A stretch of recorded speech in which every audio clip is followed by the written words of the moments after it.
This video is sponsored by the Design Mechanism, the makers of Mithras. Mithras is a registered trademark of the Design Mechanism Inc., used with permission. All rights reserved. I didn't hear any of that. I have no idea what you were talking about. Mr. Pickles is not sat very, very still at the moment. He's having cam issues, which means I am just moving. Oh, right. Pickles is in the right place. Tex needs to go down one. Captain needs to go up one, which means Medi needs to come along one, and then we're done. Everybody is in the checkmate. Do you know? Yeah, because I was watching War Games. Isn't it in War Games? Yeah, War Games, yeah. Don't they in War Games say? Did you checkmate? Oh no, it's not. Tic-tac-toe. It's No, yeah. They don't say checkmate. It's Independence Day. Oh, that's right. Checkmate. Yeah, because all of a sudden he just sort of like says checkmate, and then all nastiness appears, etc. Hello everyone, welcome in. Thank you for hanging on until we are ready to start tonight. We really do appreciate it. We've come to an end of an adventure, which means that tonight we're starting a brand new one. The party have joined a new circle, which is almost like a group, a society, a company of people called Project Nemesis. And they are currently being housed on their a Project Nemesis ship. And that's where we left it last time. But these characters are going to do, well, the players are going to do some experience rolling to improve their ability scores or skill scores in a minute. And then we're going to head straight into the next adventure. We'll do one more adventure on M Space, and then we're switching to the fantasy setting, and we're going back to what seems to be a lifetime since we played those characters. But it'll be all new for Tex when it comes along. So we're going to switch over to Mithras, the fantasy setting, after this adventure. So non-stop. I'm now actually working on that adventure. So we can, if we wish, just need a smooth transition, or if we want to have a break, we can do. But before I continue saying what's happening, we do the experience rolls. Let me invite the players to say who they are and who they will be playing tonight. And tonight we're going to start off with you, Captain Kangaroo. Whoa! All right, that's things. Hey everyone, I'm Captain Kangaroo. I am playing Arthur Hammond. He is an old man. There's not much to it. No, with bowel problems. He pretends to have bowel problems. He knows that makes people uncomfortable. It's a difference. He also does shit himself sometimes too. But that's because who can make it all the time to the bathroom? That's he's brittle bones. Brittle. He's also he's the guy to go to when we want things like fixed. He's like the handyman without the ability to like lift large planks of wood or whatnot. He's also there to create different robots, hopefully, to assist us in our endeavors. We'll see how that goes as I try to figure out different creative ways to benefit the group, and also make myself a very giant Hulk-like robotic monster. But besides that, I'm going to pass the microphone to our friend Medevac. You had a mouthful of beer, but thank you. Hi everybody, I'm Medevac, and I play Hazra Khan. He's a nomad. No, I play James from the steps. I play James Minsk. He is the ship's captain. Although he doesn't have a ship at the moment, he will have one again soon. Very soon. Hopefully, very soon. He's very adept at piloting basic ship skills. He does rely on his crew to help out in that regard. He's very much a talker and not a fighter. Apart from Lost Adventure, where he blew somebody's head off. But that was purely a peak of anger. He did really well throughout that combat, actually. With his, I was surprised. Well, his sneaky shot is his go-to thing. Yeah. If you give him an ordinary blaster, he couldn't hit a barn door. but he did do well. Basically, I shot somebody in the head who killed a child's mother. I was going to say, don't say just killed a child. Yeah, killed a child's mother. And this is down to Minsk's kind of paternal instinct. He had an interesting childhood. And he also had dealings with a daughter of the Black Star. Award. Back in the ward of the Black Star in the last adventure. But anyway, I digress. Yeah, so like I say, he's purely down to social skills. He likes to think he knows what people are thinking, so his insight's reasonably good. Yeah, he has a contact called Jodie Jacks, who we met in the first adventure. She rescued us in the first adventure, and he does occasionally go to her for advice on things interstellar. And with that, I shall pass on to Mr. Pickles. Oh, I thought I was going to get last in line. I'm just So looking did forward I. to being last in line. I am Mr. Pickles, and I play Zach Newman, who is our Mark Wahlberg-shaped ex-law enforcer. He's got a strength of 16, but his size isn't that big, so he's strong, and that's what he. Well, my size is a 12. That's not that big for like a strong character. So he's sort of the more compact Mark Wahlberg type. But yeah, he's the group's primary like physical character. He has brawn, endurance. He's tackling ladies to make it so that they don't get sniped in the head. That was a while ago. He didn't even know the gun was there. He just was tackling it. That was a critical role. So Zach does well with perception and things like insight, but he's not very good with people. He's good with physical things. And so even though he's a strong guy, he's also pretty good at sleight of hand and concealing things. I believe I snuck a grenade launcher for our smelly old man. That is true. That I forgot about that. That was on It's a Bug Hunt, I think. Yes, that was the bug hunt. Yeah. Somebody was hunting with a grenade launcher and I stole it from them. Gave it to our mad scientist because that seems safer. Well, it came in handy though, right? Well, yeah. I'm just saying this is what I do for the group. He's also the turret gunner on a spaceship. So when we're in space flight, I still am sort of the physical character, blowing stuff up. But on land, my primary weapons are a stun baton, a medium revolver, and a shotgun. That's Zach Newman. He shoots stuff up. The bloody snail. Yes, the bloody snail shotgun.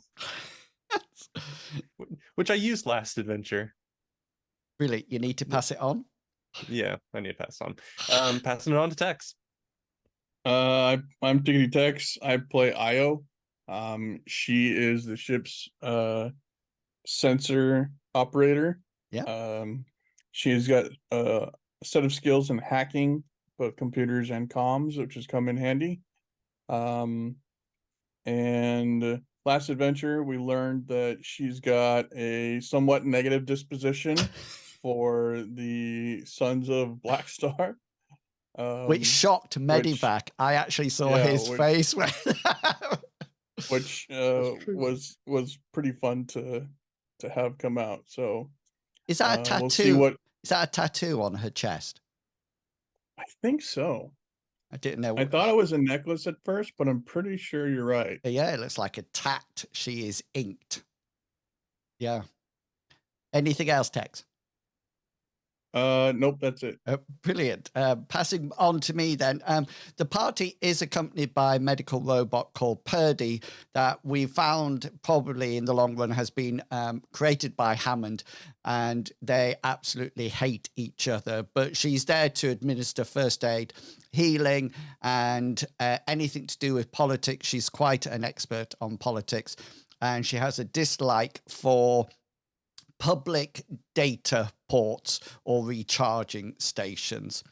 Okay, so before we go on to the actual experience, let me tell you, that let me inform you that if you would like to follow along all our RPG content, then the URLs in the chat now. You can go along to those and follow us there. If you're over there, you can also, if you wish, and you have some spare cash available, support any one of these players or myself. You can support your favorite player by donating money, which means that they get hero points, which means that they actually get a role of their choice that absolutely guarantees a success.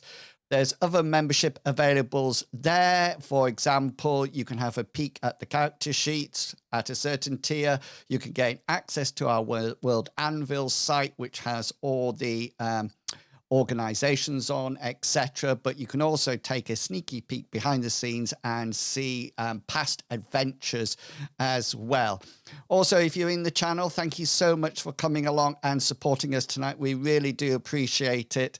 And remember that if you subscribe to the channel, do bitties or donations, that is also helping us continue to do these RPG sessions. And remember, you don't need to give us money to support us. You can just follow the channel. You can hang out in the chat, make comments throughout, and I'll try to respond to you, and also share the word that what we're doing here. It's not D&D 5th edition, so we're already... We need that boost. And at the beginning, we really do value and appreciate all your support.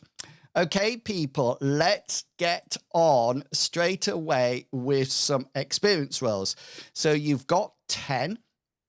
And the first thing that remember that you need to do, any skill that you fumbled with, there should be a tick by it, and you can increase that skill by 1%. Now, please remember what you need to do is adjust the end number, the sort of like the final skill. You won't be able to put it in the other section. You adjust the final skill and it will automatically adjust that other column for you. Remember that you got 10 experience rolls. Due to your location there, you don't have the opportunity to buy anything at the moment. If you wish to learn a new skill, let me know and I'll give you the starting characteristics for it and we can go from there. But apart from that, I can imagine that most of your 10 experience rolls are going to go into your actual skills on this time. So just to remind you, you can use multiple experience rolls for each skill. You roll a D100 and add your intelligence.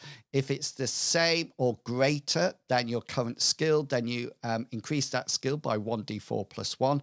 If it gets less than your current skill, then you increase it by 1%. And we're going to come straight to you, Mr. Pickles, with Zach Newman. Tell me, what would you like to do?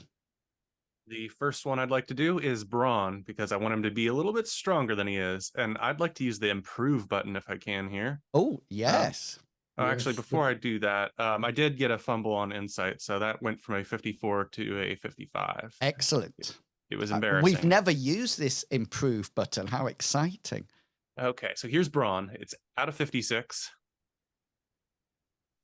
Oh, you failed. That's out of 57. Oh, that's interesting. It automatically rolls your improve as well, I think. Yeah. That is a bit of nifty coding if it does that. Is it adding your intelligence onto your roll as well? Yes, it does. Yeah. Fantastic. Yeah, it does it. And it makes it a pretty color as well. It does. What's the button for that? If you... Plus, sorry. Yeah, if you... plus sign, okay. Yeah, I think it's the plus sign. If you do the cogwheel, it opens up a little thing underneath that says the improve. Yeah, you press the cog and then there's a button that says improve and you just press that underneath your skill. Oh, I thought it was a plus sign. No, plus is augmenting. Yeah, fantastic. Yeah. Okay, so Braun, that's 1 down, 9 to go. My second one will be athletics, which is at a 49. Boy, howdy. Now it's at a 50. Maybe you should just not do improve. I think the system's going against you. The system would never go against me. Never. I'm with that. I'm going to roll the law, which will fail. It's an 82. So 82. Oh no, that's a success. See, he knew if he said it out loud, the system's like, nah, we gotta get him one. That's it. Plus 3. 85 now. Yes, 85. That's 3 skills, and the last 7 are all going into what the party knows Zach Newman for now. The guy who will not stop saying, why don't we arm wrestle? They're all going into unarmed. Oh, unarmed. Nice. Yep, unarmed. So I'm doing 7 of these. You're doing 7 of them. I'll count them down. Because it would be nice to be able to punch people in the face if they take our weapons. And grapple them, yeah. And also it gives you ability to push wheelchairs that Hammond's in. Yep. This first one is sublight speed. Wrestling with Hammond. Plus 4. That is nice. So that brings up to a 41. Yeah. Here is me using the captain to arm wrestle. Does it automatically up that skill? No. No. Oh, right. That's a shame. This is another 23. success. Thank you, Captain. After this one's going to be Purdy and me arm wrestling. Oh, she'll win. Yeah, I told you. For hydraulics on her. Yeah. 44. That's 3, isn't it? Oh, who was that with? Myself. Lost. That's 4 down, 3 more. 4. Why don't you go against go against me and see the old man strength come in. Yep. Back to you. Can I beat you again?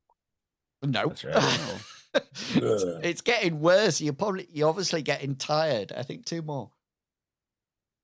This has been going on for months, you guys. Yeah. Oh, wow. Or however long. Okay. 51. It's above halfway. And let's see, 1 left. Ooh. Yeah, plus 3. 54. That's very, very nice. Well done. And that's it. That's you done and dusted. Yeah.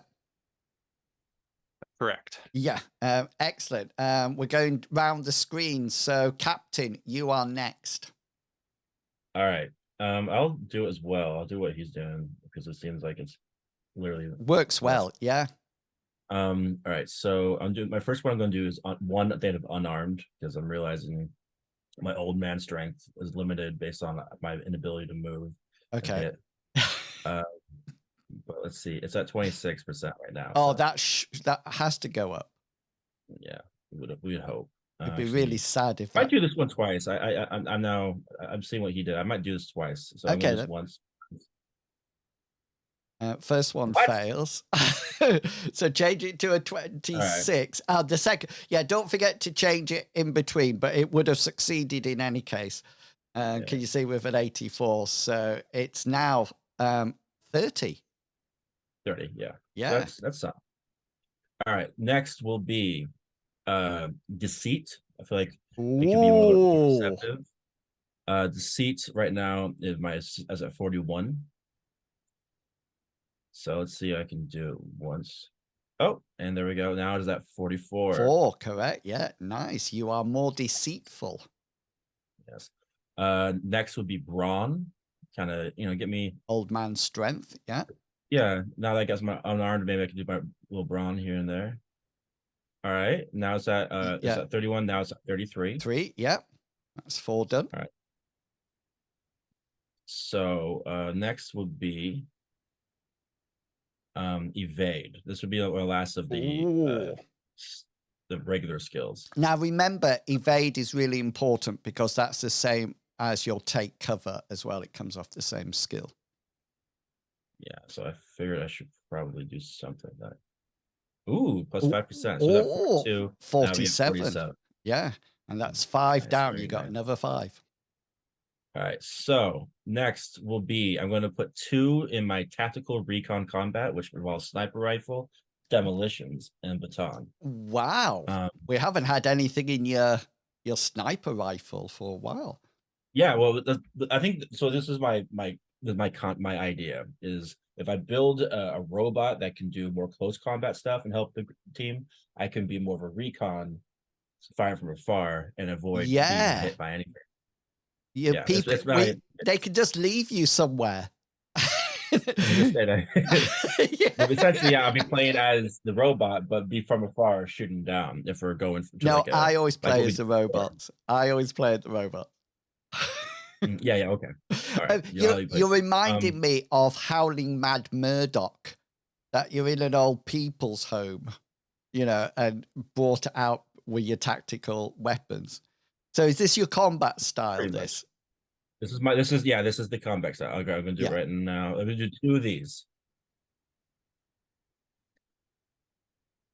Maybe. Oh, there we go. Ooh, 2%. So I'm glad you're not doing anything at 36. That's now at 38. I'm gonna do it one more time. All right, so now I should be at 41. 41. That's good. All right, I'm going to do 1 in my craft robotics. Okay. Craft robotics, because I switched up from that is correct. Yeah.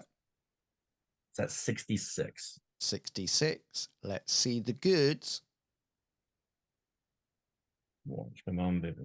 Hey, whoa. Yes. This is obviously what you should be doing. That takes you to 71.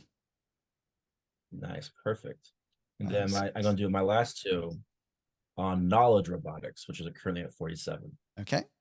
So I'm going. He should go up. Nice. Oh, very nice. 52. See that roll? 111. Okay. Yeah. Is that your max? No, it's 116. 116, but that's still a really good roll. 111. And my last one. Come on, make it happy. Ooh. Yes. 54. There we go. And that's you done and dusted. I would be doing in that time difference, since we last saw our characters. Arthur would be working on his robotics, doing an online study course. Did you have any fumbles? I know I did. Oh, perception. Okay, so that needs to go up by 1. And going around the screen, Tickety Tex, you are next. That rhymed. Did you notice what I did there? The silence.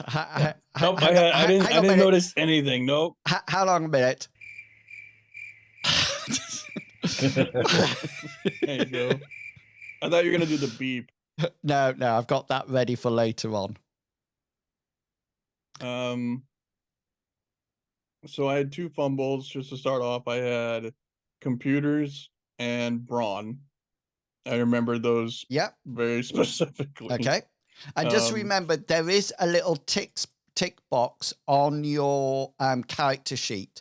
So the little exclamation mark with the triangle, that's what you click when you fumble.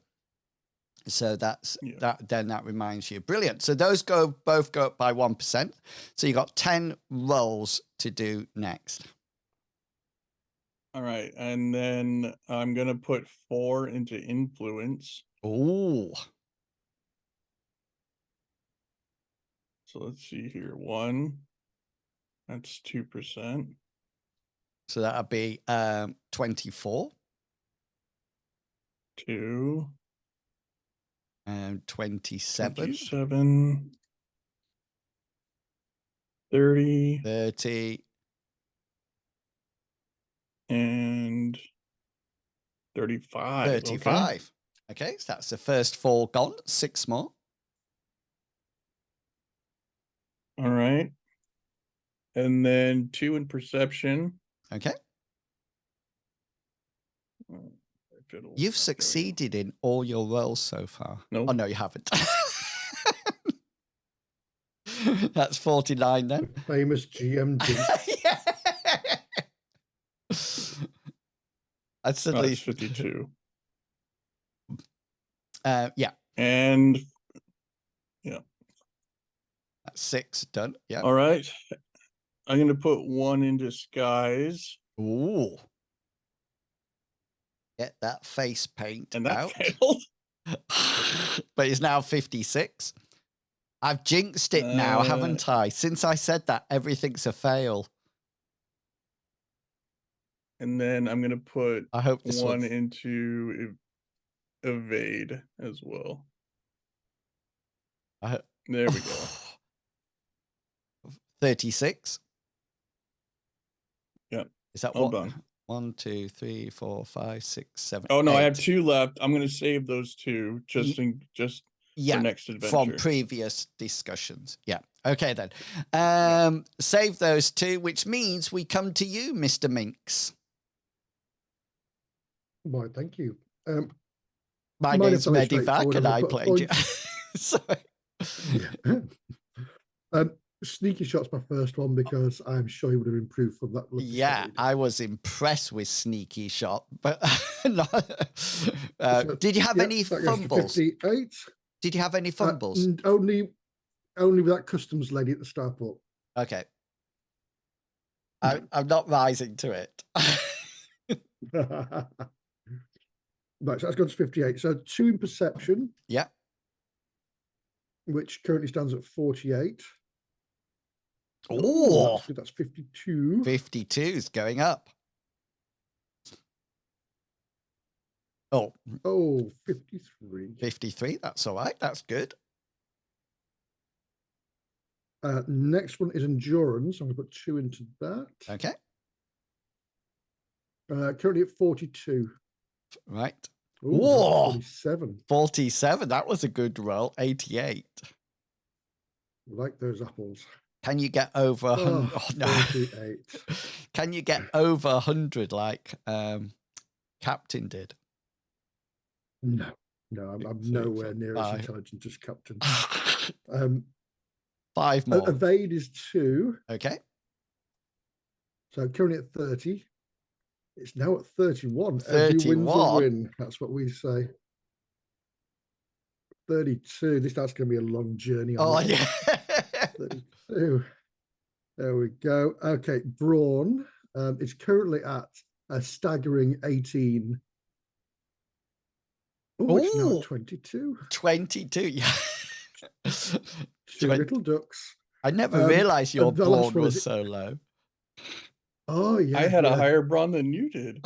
Yeah. I'm a lover, not a fighter. Insight is currently at 62, so I'm going to put 2 points into that. Okay. So it's at 65. 65. Now. And it's probably at 62 for some reason, even though I changed it. That's all right. 79 is still above it, so it'd be 67 now. So it's now 67. Yeah. And that should be 1, 2, 3, 4, 5, 6, 7, 8, 9, 10. It certainly is. Okay. I am only going to give you 5 rolls for Purdy. Because Purdy wasn't with you for some of the adventure at all. So she doesn't get the full amount, but you get to decide where you would like to put them. Just to let you know. Into politics. So her medicine is currently 100. Her astrobiology, she has all the standard skills that you have. She has no combat skill at all. Medicine is at 100. Astrobiology, 96. Astrophysics, 66. Commerce is at 45. Research is when you find information on the web, if you remember, is at 63. Her politics is at 43. Her language identification is at 35. And her senses is at 46. Is there anything that you would like? What would you like her to put her roles in? She didn't fumble at anything. She did arm wrestle with me, though. Yeah, and won. Yeah, I'm just saying, maybe she has a little bit of. Do you want to increase her brawn? Yes. Okay, that's my vote. Wait, at least 1 die. I thought that last time you, or at least in Discord, you said her tenets or like the things that she believes in, and one of those is not to harm humans. Yeah, Yeah. she did harm my self-esteem. She has 3 when robotic she beat me. laws. A robot may not injure a human being or through inaction allow a human being to become harmed. A robot must obey the orders given to it by human beings, except when such orders would conflict with the first law. And Rule 3, a robot must protect its own existence as long as such a protection does not conflict with the first or second law. So brawn I see not necessarily as a combat attribute, but more, Purdy, help me open this door that's jammed. And so you would then augment your role with her brawn. Okay, let's give her a brawn. We might as well and see how well she does. And she gets +5 onto that. So that's now at 26. Anything else that you would like her to increase? I can make some suggestions for you. If you wish. It might, nobody has actually got language identification, so it's only at 35, so that might be something that you actually invest in. Do you think that would be suitable? Yeah, no, that actually makes sense. Kind of like a C3PO kind of character. Yeah. Okay, that's gone up to 40% now. Do you want any research? Might be a good thing for her to have. So you might leave her actually sorting something out, or she can actually assist one of you if that's desired. What about research? I'll just do these, shall I? Yeah, I'll just. Sounds good. Oh, look at my rolls. Have I failed yet? No. Hacker. What about what's her medicine now? Her medicine is 100. Okay, well, her first aid is 93. That's pretty good. Not gonna feel that. She can increase. She can have it. Her politics is 43. Hammond would probably be wondering, like, what's her self-destruct? Oh, I tell you what might be an idea to use, and it'll take her over the 5. But you don't have any knowledge skills. You have robotics knowledge, but if you remember in the last adventure, you had nobody with science knowledge. Right. Would you like to give her a generic skill on science? Sure. Might be worth it for those pesky little chemical diagrams and things. Yeah, so I'll call it generic science. So it's nothing specific, but it'll start off with intelligence and intelligence, which means it starts off at 36. Brilliant. That's all done and dusted. So you're on the ship. You don't have time to go off and make anything or buy anything or do anything. But after this next adventure, there will be a significant downtime that we can work on things like that. So the first thing I quite liked it when I did a bit of a chat last time and started to put a little bit of narrative in it. And I've taken this from when we played Destined with the Network 7. So I've done a little bit of a fly on the wall. Now, just to remind you that you can't use any of this information or react to it. You don't actually know it. But as players, it might give you an idea of undertones and currents that are happening.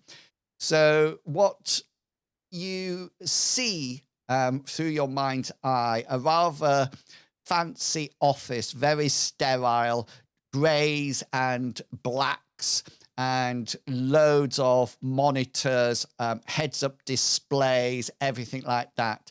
And the camera pans out, and Beck, who, if you remember, was the captain of the ship that rescued you, that you decided to go with, walks in to the room. Beck the bleeper. Yeah, carrying a series of what appears to be old-fashioned cardboard files. single pieces of cardboard that have been folded in half, and each one of them has a white sticker on them. And as you see Beck walk in, he walks in, and what appears to be his boss, Sarah Jane, stops what she is doing and lounges back in her chair, pushing it slightly away from her desk. "New recruits, Beck?" she smiled. "Hope they're better than the last two you brought us." "I think you'll be pleased, Sarah Jane," Beck said as he took a chair to the opposite side of the desk. "They certainly have potential. Well, let's see what you've got." Beck opens a cardboard folder and started to slide the resumes across to Sarah Jane. "Minsk is their captain. Brash to the point. Will go out of limb and challenge his authority. Apparently he's a really good pilot. Apparently he shot our previous mark straight in the head at a social event. Not someone to mess with, then." Beck slids across the next piece of paper. "Newman, ex-law enforcer, silent type. Doesn't say much. Used to taking orders. The main heavy of the group. We are trying to get his record from the local law enforcers, but nothing yet. Seems to be able to handle himself well in a fight and incredibly loyal. And then there's Io. Nice-looking girl. Had ties with those religious freaks, Sons of Black Star. Apparently, she is a hacker, both computers and communications. We think she was responsible for the communication jamming while on the yacht. If that was her, she did a good job. And finally, Hammond. Old enough to be my dad, quite frankly, but rumor is he used to work for Core, engineer drones and robotics. Still knows his way around a hyperdrive. Seems to be a stand-up guy. He has a strange accent, though, so we can't understand him most of the time, but he seems to be good. Oh, I hope you didn't extend our medical insurance to him if he's that old. No, well, not yet. They have some proving to themselves to start off with. If they are successful, then I have high hopes for them. Have you thought of a team identifier for them? Yes, I have. As you know, all the teams are named after Greek gods. So I've come up with Mobus, the god of mockery, blame, ridicule, scorn, complaint, and harsh criticism. He was expelled by Zeus from the heavens for ridiculing the gods. Well, everyone has to start somewhere. Maybe they will eventually gain one of the higher level team names, although I think Zeus, with their current stats, are quite out of their league. I think they have potential, and I have a job for them to complete, so they will have an opportunity to shine. Keep me informed, Beck. Will do. And the scene finishes at that point. And this is when we move across to Beck summoning you to his office, his captain's room, on the actual starship. And he seems to have a job for you. Everyone's there minus Purdy. Purdy is with you, but he's a little bit suspicious of a robot and insists that she might be bugged or have secret devices attached to her. And he doesn't want to have anybody listening in. So he just invites you all to his room. And he brings you in and he sits you down and says, right. He says, it's time for you lot to prove yourself here. And we got your first job. Remember, we are willing to pay you for this, and we'll enter into the normal negotiations in a while. Although this is nothing to do with the Project Nemesis real mission statement of exploration and justice, whereas there's something that we need to be investigated. And this is an opportunity for you to show us how capable you are. And of course, if you are proved to be capable, then it will also affect future missions in the future. Remember, more dangerous missions or missions that require a greater deal of success pay better. Did you want to say something, Minsk? Capable we are. Say again. You know how capable we are. You've seen what we've done. He just says, He says, okay, we're concerned that one of our ships has not reported in on arrival, and we've had no contact on them. It's your job to go and find out what's happened, and if anything is left of the ship or crew, then bring them back to us. Anything you would like to know? What was this ship doing at the time? That's above your pay grade. Okay, let me rephrase this another way. Are we going to need special suits? Are they in a hazardous environment? Okay. So he's in your journals. You should see the subsector for the Levito subsector. Can you see that star map? Yes. Okay. So currently you're in the Sothis system. Okay, that's where you are next at the moment. And the ship lost communication, and in the Alecto system, one starship jump away from where you are now. It was meant to jump into that area, into that system, and provide communication. We knew that the ship entered the system, but then we lost information about it. Keeping on your map, it was on a mission. It was returning from a mission from the Connie system, which if you look on your map of your star chart, right at the top. He will give you, Beck will give you a little bit more information. And actually, roll your influence and see whether or not he is prepared to give you any additional information. Okay.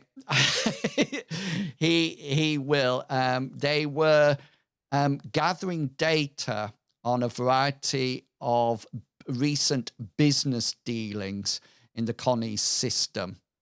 The actual group of people were, the team was called the Dolus, D-O-L-U-S, and they had traveled through the rift gate from outside Connie's system, which allowed them to arrive at the Alecto solar system, one jump away from Sothis. That's wonderful, Beck. Thank you for the information there. So they're literally only carrying information, and they've just gone comms dead in Alecto. Sounds straightforward enough. Anything else that you need to know? Oh, before we go on, this would be a golden opportunity for me to tell you. You are currently building up a passion, which is your reputation within Project Nemesis. Okay, so the more things that you do positively, I have a list of things that if you do things or you don't do things, you actually gain reputation. Okay, and then as you move up, it's a bit like what you would do, Bartleby and Cyrus and everybody in your orders. So rather than, it's your skill that allows you to go up. So as you go up, you get access to more tech, access to more vehicles, better jobs, etc., etc. So I will ask you at various times, is there anything else you need to know? And therefore, that's impacting on your reputation. It also relates to the success of your mission. Okay, so there's various mission criterias, and if you succeed in all those, then you get more reputation, therefore you get bigger jobs, more money, you get the idea. Okay, was there anything in the last sentence that you didn't understand? With that, anybody else? I would like to know how many people. I have one question actually. Were we able to grab our things from the previous ship? Yeah, we're going to come to that in a second, so don't worry about that. Yeah, so the Dolos had 4 personnel on board. I will put this in the chat as well, so you've got it. So as long as it doesn't, yes, it's come across all right. So that's in the chat now. So Zach Bridge is the team leader. There was Lauren Jacks, who was a medic and science officer. Margot Tress, who was the security and gunner. And Maurice Sanderson, who was the engineer. There was literally only 4 on board. Yeah, go for it. I'm guessing there's photos to go with those names. Yeah, there are photographs and bio signs, but no indication of their personal skills or anything like that. No, that's we just don't want to be grabbing some random person and saying, I use Zach Bridge. Yeah, no, you've got images and bio scans. We're ticking things off here, people. Well done. Anything else? And what was the last known location? I know it's in Alecto, but any particular place in the Alecto system? They had just jumped into the Alecto system, so I can give you information about the Alecto system if you wish. It's where the rift would appear, isn't it? That would be where the okay, now that's something that I don't think you've heard of before. No. A rift gate. So rift gates are like controlled wormholes. So they tend to be a structure in space that is literally a bit like the Babylon 5. No, I wasn't thinking of Babylon, Stargate, but something like that. Yeah, sort of like a circle, and that allows you to jump considerable distances beyond your hyperdrive. So they tend to be in free space where there's no planets due to gravitational pulls and things like that. And so you can see that there must be, from your map, there must be one near Connie that actually allows you to jump that huge distance actually down to the Alecto system, or one before it. So these are actually protected and dealt with by the Space Guild, who are actually responsible. They are responsible for it. They own it, and they deal with all interactions with it. Okay, you might want to know a bit about the Alecto system. And what I'm going to do, I'll pop it in your chat if it works. If this should be a link in your thing. Oh, sorry. Thank you to Surviving Scotsman for the raid, for coming in. It's lovely to see you. Sorry, I'm focusing so much on the adventure at the moment, but thank you. Does that link work for you all? Does indeed, yes. I've got Alecto system. Okay, so can you remember at the beginning there was something that I was trying to hide and couldn't? So can you see the section that says law level 5, tech level 8, etc.? Oh yes, yeah. Just ignore that.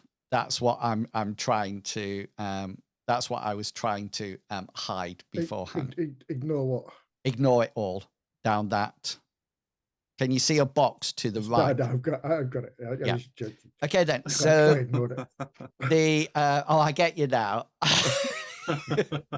Bing. Okay, so it's in the Levito subsector. The solar system is called Alecto. It's a trinary giant yellow star. So there's 3 stars orbiting each other, which actually forms the center of the system. There are 4 planets and 4 gas giants. There is only 1 habitable planet. It doesn't mean that there's anybody in there. There's nobody in this system at all. There's no starport in this system, etc., etc. But there is 1 planet that actually has life, could hold life. So if you have a look down at the bottom, there's all the planets going from Alecto 1, 2, 3, 4, 5, 6, 7, 8. 8 is missing on it. It's just got a 1 missing on it. So you can see on each of them, gas giants, of course, you cannot land on, but you can fuel scoop if you need it. Notice that you've got 4 planets. You've got a medium planet that is really close to the sun. It has a dense, unpleasant type of atmosphere. It's very warm, and there assumes to be alien animal life on there. That's all the information you have. Alecto 2 is a large planet. Notice it's got increased gravity on it. The atmosphere pressure is very thin, and so you would need to have a vac suit to actually go onto the surface. That it's a very cold planet. It has 2 sides, and it's in a synchronous orbit, so around the sun. So one side is constantly freezing cold, and that's lifeless. Alecto 3, same sort of like system situation. However, Alecto 4 is habitable. Okay, it has a dense, unpleasant atmospheric pressure and an unpleasant, breathable atmosphere. You don't need any filtering or anything like that, but it is not pleasant to be on there. It's very hot, it's very tropical, and it is known to have animal life on. As previously mentioned, there is no human life in this system. There's no starport, there's no nothing. Hence why it's a little bit interesting that the Dolos lost communications here. There's literally nothing here for them to lose communication about at all. Any other questions that you want to bring up before we see how good you are for money? Get like a transponder code for the ship. Yeah, well done. You get a transponder code for their scout ship that is now given over to you. You can enter that and have it on your computers, and you've got the details of the crew as well. Anything else you wish to know? Has there been anybody else? I'm trying to ask any questions, by the way. But has there been any unusual activity in that system before? No, nothing at all. They see it as a dead system. It's really just one jump away from the rift gate. So people just sort of like land at the rift gate, jump to this system. They have the possibility to refuel by skimming the gas giants if need be, and then jumping onto Sothis, which is the system that you're in at the moment. Which is possibly something that they've done, and probably had an incident with the gas giant. You never know. But anyway, that could well be something that has happened. Okay. Does anybody else have anything that they would like to ask before Miss IO? Any idea? Any questions you want to ask pertaining to your particular skills? Not currently. I mean, everything I do is kind of illegal. So,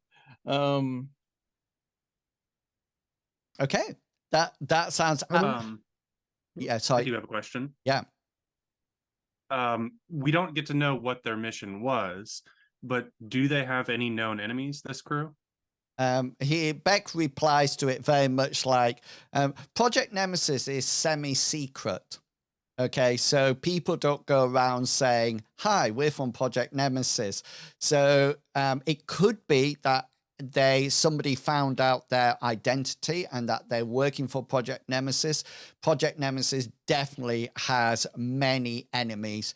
They've taken down some very big corporations and a lot of people who were making their money in a very negative way, hence why they were on to Matthew Brock and how he was making his money.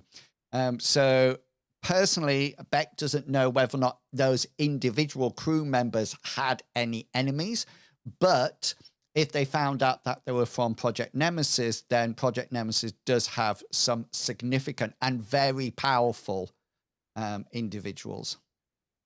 In which case, I think that Minsk is going to get rid of all his business cards he just had made. Yeah. But that said Project Nemesis. Nemesis, yeah. I think Nemesis. Tex in the Discord, I think, was asking whether or not you get a uniform with a badge. No. Yeah. You get a badge. You have a uniform with a target? Yeah. It's just a jacket with a target on the back. Right, Minsk. Or Hammond, did you want to ask something, or you just? No. No, I'm not going. Don't. I always regret saying that. Right, Minsk. Let's have some negotiation roll now. Just to let you know, Beck does not roll negotiation with you. They have like an accounts department. Is negotiation a skill? Whatever your role is that you do for working out money. Is it influence you roll? Influence, yeah, thank God for that. Yeah. Thank you. No, it's negotiation and you don't have it. I don't have it. I must get a skill called negotiation, because I think that'd be, yeah. I've got bureaucracy. Yeah, I think it would be a nice one, but we can roll influence for this, so that's not a problem. So I've actually put here almost like taking candy from a baby for this role. So somebody from the accounts team comes to talk to you. It seems to be somebody who's looks very wet behind the ears. You notice that they're trying to pass off quite an expensive suit that is not expensive, and it obviously hangs on him wrongly. It looks like it's probably maybe a size or a couple of sizes too big. He's very nervous when he sits down with you, Minsk, and sort of like says, right, I think this is the time that we do the negotiation to find out your pay. So this is... I can envision this person like wearing a suit from Burton's and not Versace. Yeah, Mataland. So just to remind you, this amount that you actually roll now, it will increase your wealth. So it can either be the party's wealth roll, i.e. you start one up and add to it, or you can separate it between all three if you wish. If you win the roll, okay, then you'll gain 1d4 plus 1 wealth points. If you crit the roll, then you get double that, okay? So you get double the amount that you roll. This is for like extra, okay? So you still get the normal amount that they're willing to give you, and that deals with all your everyday work, for example, buying ammunition, armor, fuel, etc., etc. This is just that little bit on top that you get. So this is... a really newbie person. His influence or his negotiation is 32%. We shall now call him Kev the Critter. Okay, Kev the Accountant is there. Yeah. He's been successful, so you need to be better than 29. Oh, now that's interesting. Or even if you used a luck point, it would still not be a crit. A crit, you know, but that was it. So you do win. Okay, so you managed. What would you say to him? How are you going to bamboozle him, Minsk? We have a particular set of skills that we need to have funds for. One of them is called a Hammond. And he said, and therefore he will need equipment and tools to adapt to any situation.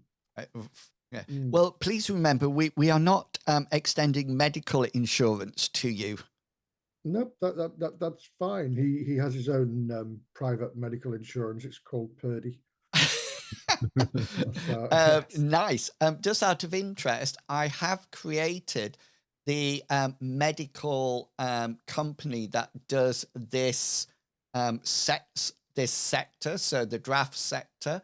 It is called, the corporation does medicine, fire and rescue, everything like that. And they're called Health and Emergency and Health Services. That's what they're actually called. And there's also a news update, a news provider called Newsnet for all the sectors as well. Okay, do you want to roll a 1d4 plus 1 for me? Certainly, yeah. Come on, you need a no. I need. Oh no, add a +1 to that. Sorry, says yeah. So that would be 4. Okay, and so that would go into a group. yeah. So this is a good opportunity for you to decide whether or not you're going to add any of your wealth to a group wealth score. So remember, you donate your wealth points into a group one. So the last one, when you got paid, I think, Minsk, you told everybody to 10%. They shared it out among them. So is it something that you would like to get a group? I think so. I mean, we can work on this with these roles here. Any extra we get from a job goes into a group pot. And then maybe we could put 5% of our own wealth into that as well. Would that work out or not? Am I saying that right? Yeah, I'm really worried, Mince, that there's just me and you in this. I know. Well, they've not moved for a while. I think. What would you like to do, people? Yeah, I'll throw 5 points of my wealth into the pool. Into the pot? Sure. Yeah. From 51 to 46. Okay. So, Minsk, are you going to keep track of the group one? Or do you want to give that to Hammond? Oh, hell no. I'm taking my money out if it's in Hammond's hands. Because spend it all on grenades. Or Io, do you want to give it to Io? It's up to you. But Io's new. That's my other thing. And she, to my big surprise, she distanced herself away from Black Star very quickly. The most trustworthy person I think I would look after the money would be Newman.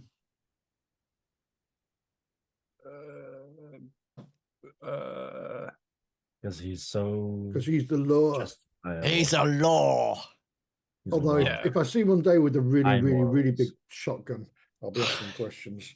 And also, you're the captain. I feel like we already elected you as the most responsible person in the group. Yeah, but you're all stupid. More fool you. Io, do you have a wealth skill? I do. Oh, that's all right then. Phew. That is good to know. Okay then. So, Hammond, are you donating 5%? Yeah, sure. Why not? Okay. Newman is. Io, are you donating 5%?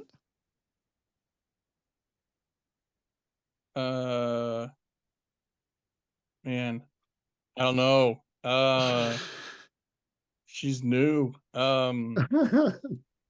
She I guess for goodwill with these new people that she knows, she'll do it.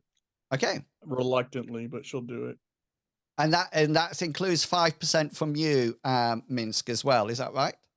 Hell no. Yeah, it does. Yeah, so 5, 10, 15, 20 plus the 4 points takes your group 24 so far. 24. Okay, just going back to Hammond's question. They are going to give you a scout ship that looks very similar to your old scout ship, because all scout ships are the same. They've managed to recover from your old scout ship, any of your personal belongings, anything that was stored on there. So you had your drones on there or any weapons, etc., that's coming across. They've also provided you with some additional items that comes with the Project Nemesis sort of like deal. So make sure that you make a note of these somewhere. So it is probably a good idea for you all to make a note just in case you get split up. Okay, there are 2 planetary survival packs. Okay, there's 2 of these. And in that survival pack, it contains the following items, and you'll see why there's 2 of them. A 2-person inflatable vac tent. So that has a sealed environment inside. So you can actually pop it up in a vacuum world and live in it. That has within it a 48-hour atmosphere recycler. Okay, so it will recycle the atmosphere within the vac tent for 48 hours. After that, carbon dioxide will start to build up, and you can guess what will be the ultimate end. There are dehydrated rations for 7 days, part of the survival pack. That's not saying that you would use these in the inflatable vac tent. It's just something that is already there. There's a water purification insulated mug that allows you to put, there's 1 each of those, by the way. This allows you to pour water in it and it will purify it before you drink it. There's a solar powered lamp. There's 2 of those. There's a small plasma torch for each of you, and a survival knife, and an emergency beacon. Now, all scout ships with Project Nemesis have these. And the final thing is a lightweight environmental survival suit. Okay? So when it seems reasonable to have 1 each, i.e. that I'll put them all in the chat so you've got it. I spelt environment and knife wrong, so apologies. I'll put them in the group chat, in the stream as well so they can see it. So obviously when it says something like small plasma torch, you've each got 1 of those. Lightweight environmental survival suit, everyone's got 1 of those. However, there's only 2-person inflatable vac tent. Okay, these are on your ship, ready to go. And with that, I think it's about time that we blast off to their Alecto system. You'll have a bit of time on the jump to do anything and discuss plans. But while you're on that jump, let's take our break because it's past.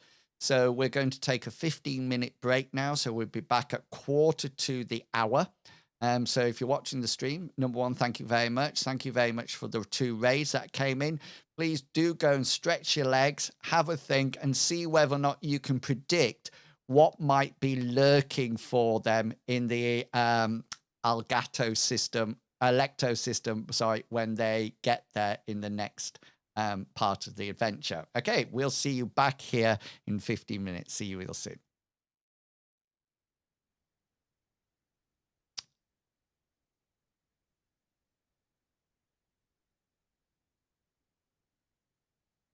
We don't need that again. Let's make sure Zoom's on. Can you somebody just say something? Hello. Thank you. Excellent. Okay then.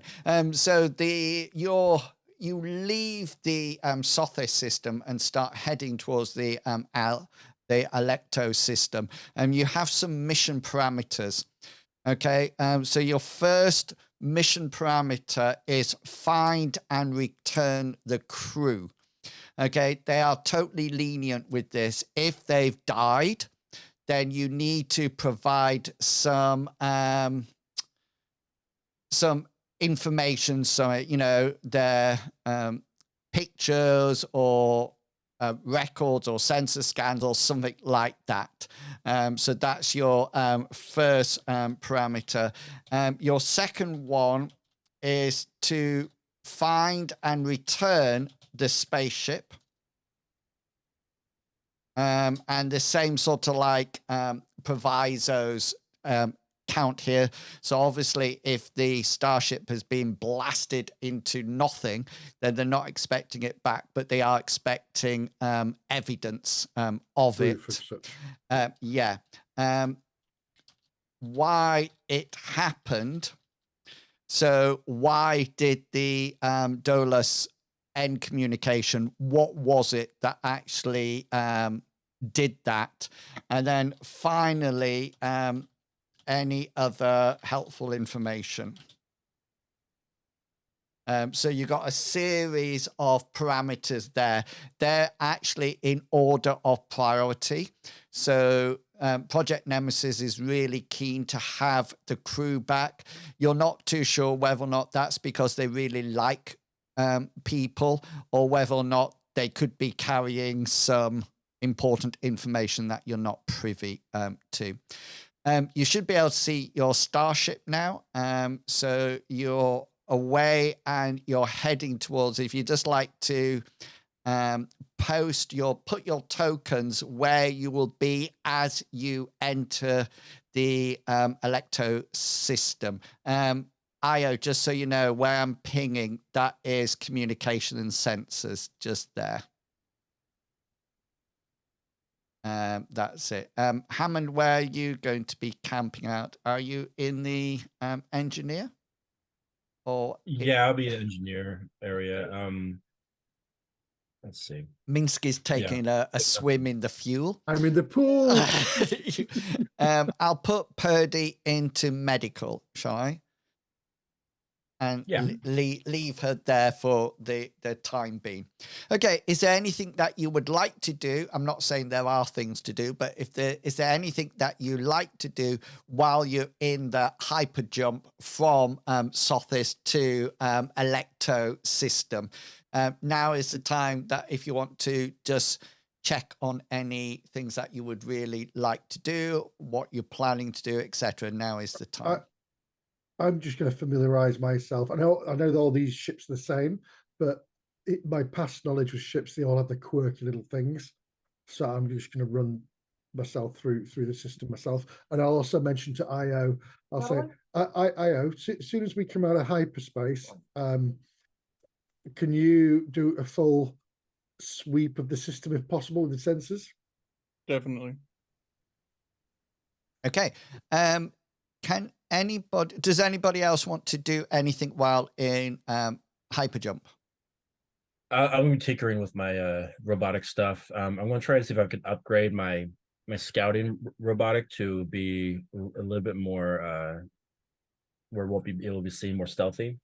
Okay, so you won't actually have time to do that. Plus, you need components for it, but it's a good thing to get ready for the downtime. I'll just start researching and seeing what planning it out. So I want Newman to be playing like a table game with the robot, and I want him to say, it's not good to get me angry if I lose, so I might take your arm off. Oh yes. Let the Wookiee win. Let the Wookiee win. Right. Yeah. Hammond, roll your robotics knowledge that you've just got. Let's see how much you actually find out. Let's see if I am doing awesome things or not.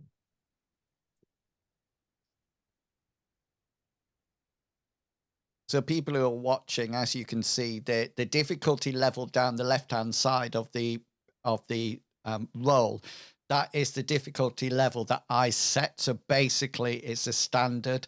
So Hammond has a robotics knowledge skill of 54 and he rolled a 9. The little stars would mean that it would be a critical success.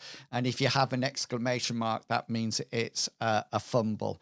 Yeah, so Hammond, you started to research how you can actually increase the stealthiness of this drone. You think it is possible. The difficulty is going to be for the components to actually do it. Minsk, you asked earlier on whether or not there was anything that had happened in the Alecto system in the past. So would you like to roll me a research skill, or if anybody else would like to roll a research skill, you can do that now, and I'll give you... Yeah, I'd probably get Purdy Research onto that as well. what exactly? Say again, sorry? Any sort of news reels about what's happened in the Alecto system before? Yeah, anything. Or, so if you've got a research skill, now is the time to roll it. oh, do you know what I'm going to do? I'm going to use a point of luck. I'm going to reverse that. Nice. 19. What is your research? I'll do Purdy's as well. Purdy's is good on a 66. Oh, she messes it up altogether. Damn. So Hammond and Minsk, she says, sorry, I had a really bad creator. Really bad creator. Really made a mess of the code for that system. All that happened. It's bad. I would. He was far too focused on combat. Okay, then. So this is general information that you find out about the Alecto system, but more specifically about the planet Alecto 4, which is the only habitable planet. It's never been colonized at all. There's never been an attempt to colonize it. It seems just to be full of plant growth, and that's it. It has a tropical climate. It has a vegetation resembling our rainforest, but it also has swamps as well. There are areas, huge areas of water, but there tends to be a primitive water cycle in place, despite the unpleasant atmosphere. It is breathable. Okay, it is breathable. The only thing that I'll say, and I'll tell you how it will affect you normally in the game as your characters.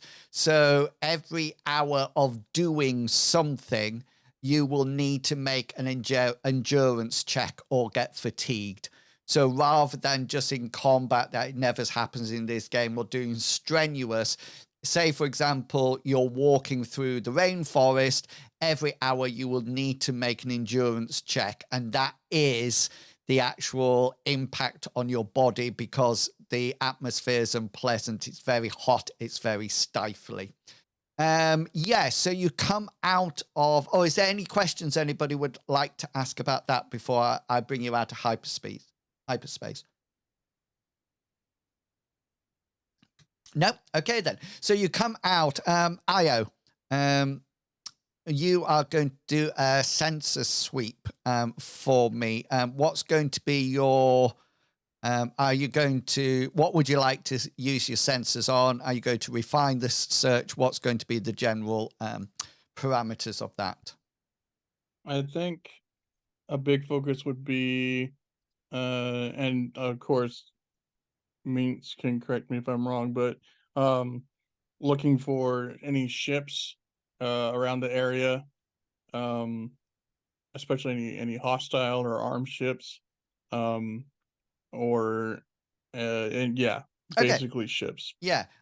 So roll. You come out of hyperspace, and you appear in the system, and you see on your viewfinders, everybody, that the system seems to be quite normal. It's a very starry system with the only thing that you're probably not familiar with is the giant yellow trinary star that's in the at the center of this system. Minsk, which planet would you like to come out of hyperspace near?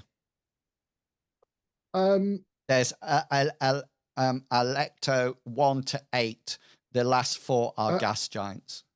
Yeah, I'd probably go the second gas giant, so the Alecto 6. 6. Until we can get a lock on the transponder. Okay, then. So you come out. So just give me a piloting skill. check just to make sure you hit where you would like to hit. So you come out and the stars stop and you sort of zoom, come out and you're out of the gravitational pull of the planet, but you can see it's a very Jupiter-like planet there. Io, roll your census skill for me.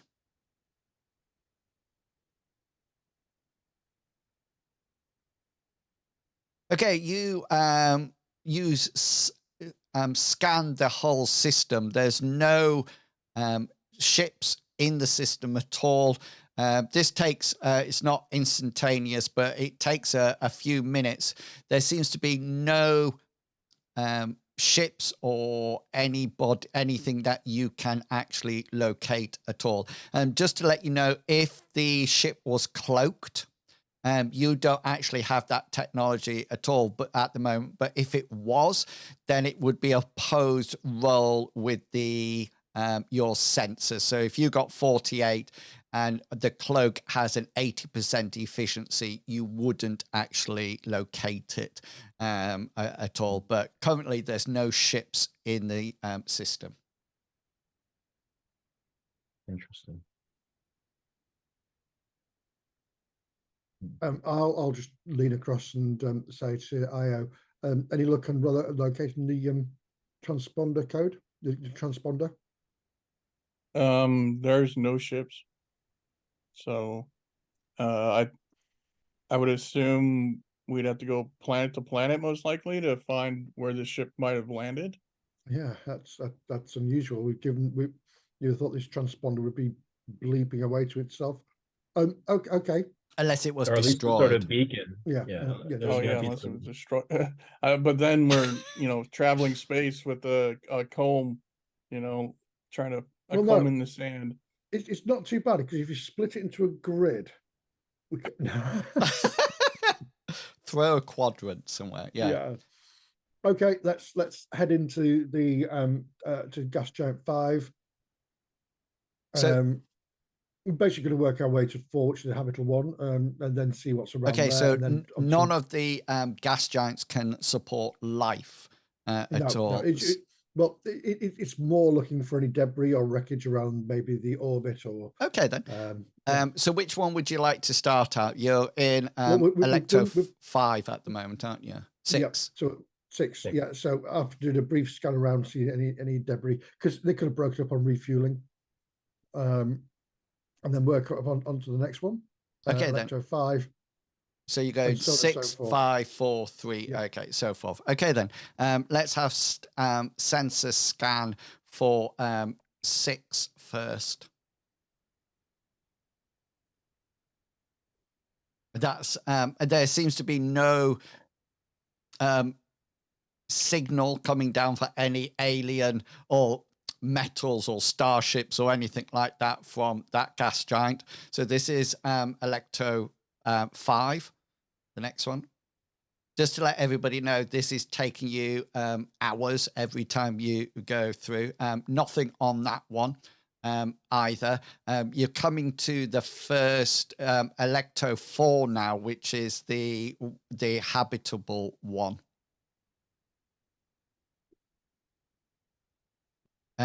Okay, so you start to scan this, and the first thing that you notice, you have a lot of interference coming through your scan.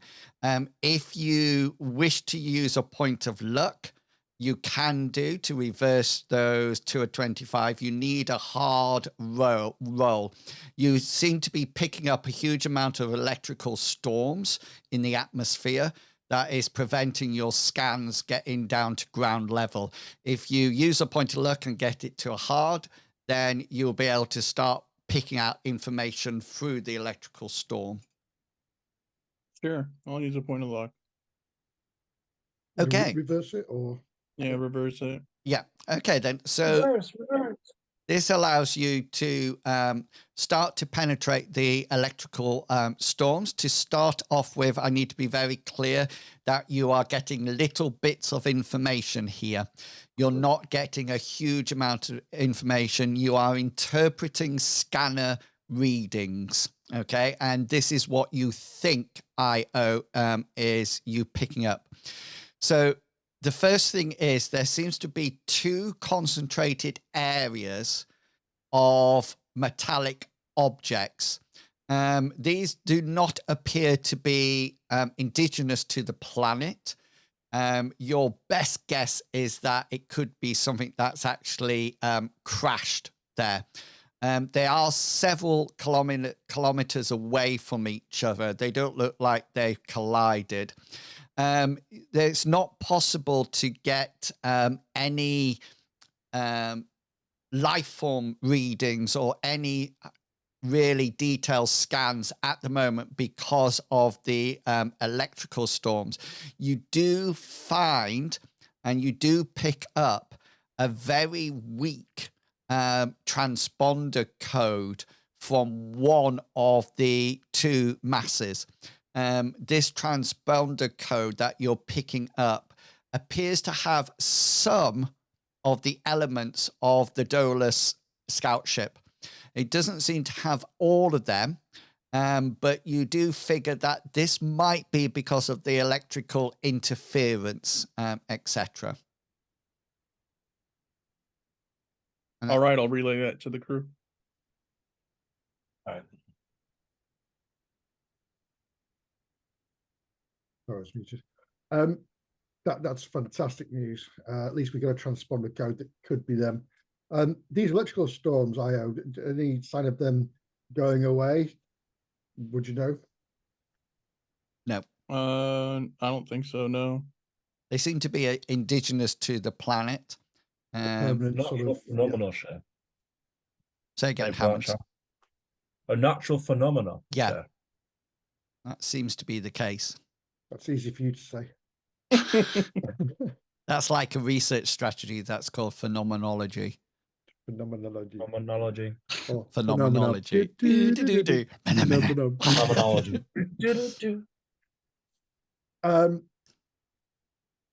I'm not all that happy about taking the ship into those storms. You would have to take, shuttle. you'd have to take the ship boat. Good idea. I'm not even happy about taking the ship boat into these storms. Is the whole planet ravaged by these, or is it like over the equator? No, or so could we go by the North Pole and come through? No, it seems to be a global phenomenon that is actually part of the whole planet. You suddenly realize this is probably why it's never been colonized. And why it's so stuffy down there. Yeah, because it would be ionized atmosphere. Sorry. Zal has just put in the chat phenomena. Hi, Zal. So it looks like the best way to do anything will be to go down on the ship's boat. Just to let you know that you will be taking it through the electrical storm. There's no way to get down without going through the storm, so you might have to do some fancy piloting. I think the first thing we should do is send this information back if we can to Beck, if that's possible. I'm not sure. That Subspace frequencies, take it back. They're aware of what's happening next, just in case something goes wrong. Some sort very of nice call, IO. Very nice call. And IO, can you pinpoint exactly where Rasheen pin? From there, maybe we can go directly from space into the planet, so that way we limit, if something were to go wrong, we limit how far we are from. Well, if we do land abruptly. My idea, Hammond, hopefully you'll be able to replicate this. So how much rubber do we have on the ship? Or parachute material. That's right. And they can rubber shoots of each other. No, cover the boat. The ship's boat. Rubber. Yeah. Giant bouncy ball. Yeah, I was thinking we'd be bouncing inside the ship. Everybody hand out your wellies. Your ship's boat has no armament, remember. No. Oh, that's what you bring me. Yeah. Yeah, we hang you out of the side of the ship, and you shoot debris as it comes towards us. That's right. Bang bang. Well, if we do usually You boat, shot me gonna be down, my- bang, bang. Isn't that a song by Cher? No, is it? Bang, bang. bang bang. Yeah, Oh, it's I thought it called. was older than Cher. All right, well- maybe she did a cover. Maybe she did a cover. Sounds more like a 80s like There's a female bang pop bang that song. Jessie J did, but I highly doubt you would know that song. I don't know who Jesse James is.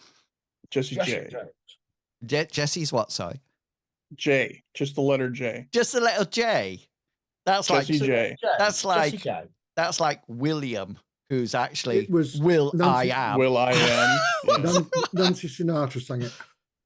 Really? hmm Oh, did Cher do a cover? I've no idea. It's 1966. It was out. No way. That's Yeah, when it's I not- was It's a very old born. song. Yeah. That's when I was born. See, that's what it's 1966. I was born. Okay. Yeah, Cher did a cover. Ah, I knew it. I knew it.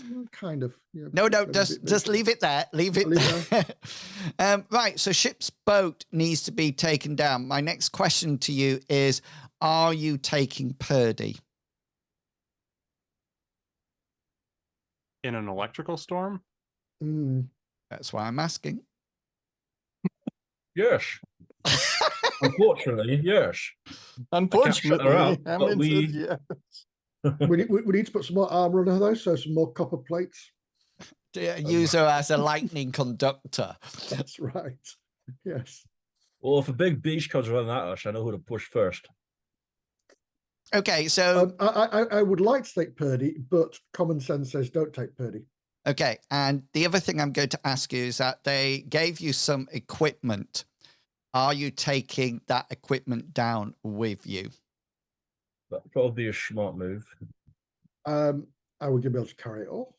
Well, you'll be able to put it in your ship's boat. That's not a problem.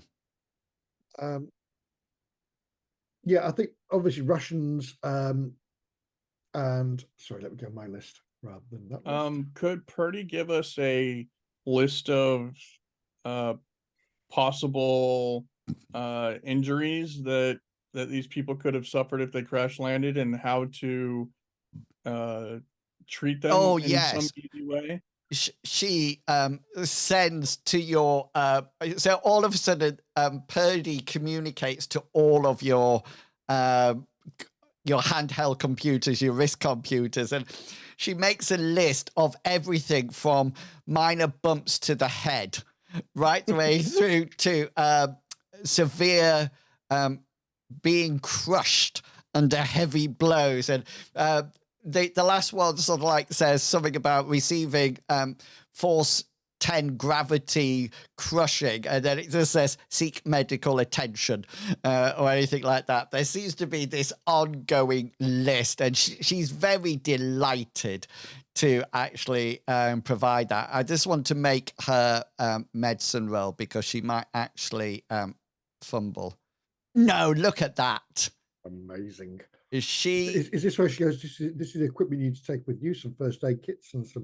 Well, you else? do have standard first aid kits as natural, so you can take those. Those are available in the ship's boat. You do carry some of them with you, I'm assuming, but maybe only to do cauterize bleeding. You won't be able to fix broken bones, but you'll be able to set broken bones or administer splints. Do we have stretchers? Not at the moment, no, but you can. Your ship probably has them. They're probably sort of like blow up inflatable ones, not anti-grav or anything like that. No. We'll take some stretchers with us from the ship then, Yeah. because just in case, I don't know, it's a lot easier to carry somebody on a stretcher than without one. Yes, yeah, completely. Absolutely. Yeah, I'm not a completely. Boy Scout in this one. I won't be able to figure that out for you. So, anything else? Your weapons all should work. You assume will work completely correctly once it's got through the electrical storm. Obviously, you'll be insulated by the ship's boat going through it. You actually don't know what the surface is going to be like. You know it's got a vegetation such as rainforests and swamps. However, you don't know whether or not there's frequent electrical strikes down there or arc lightning or anything like that.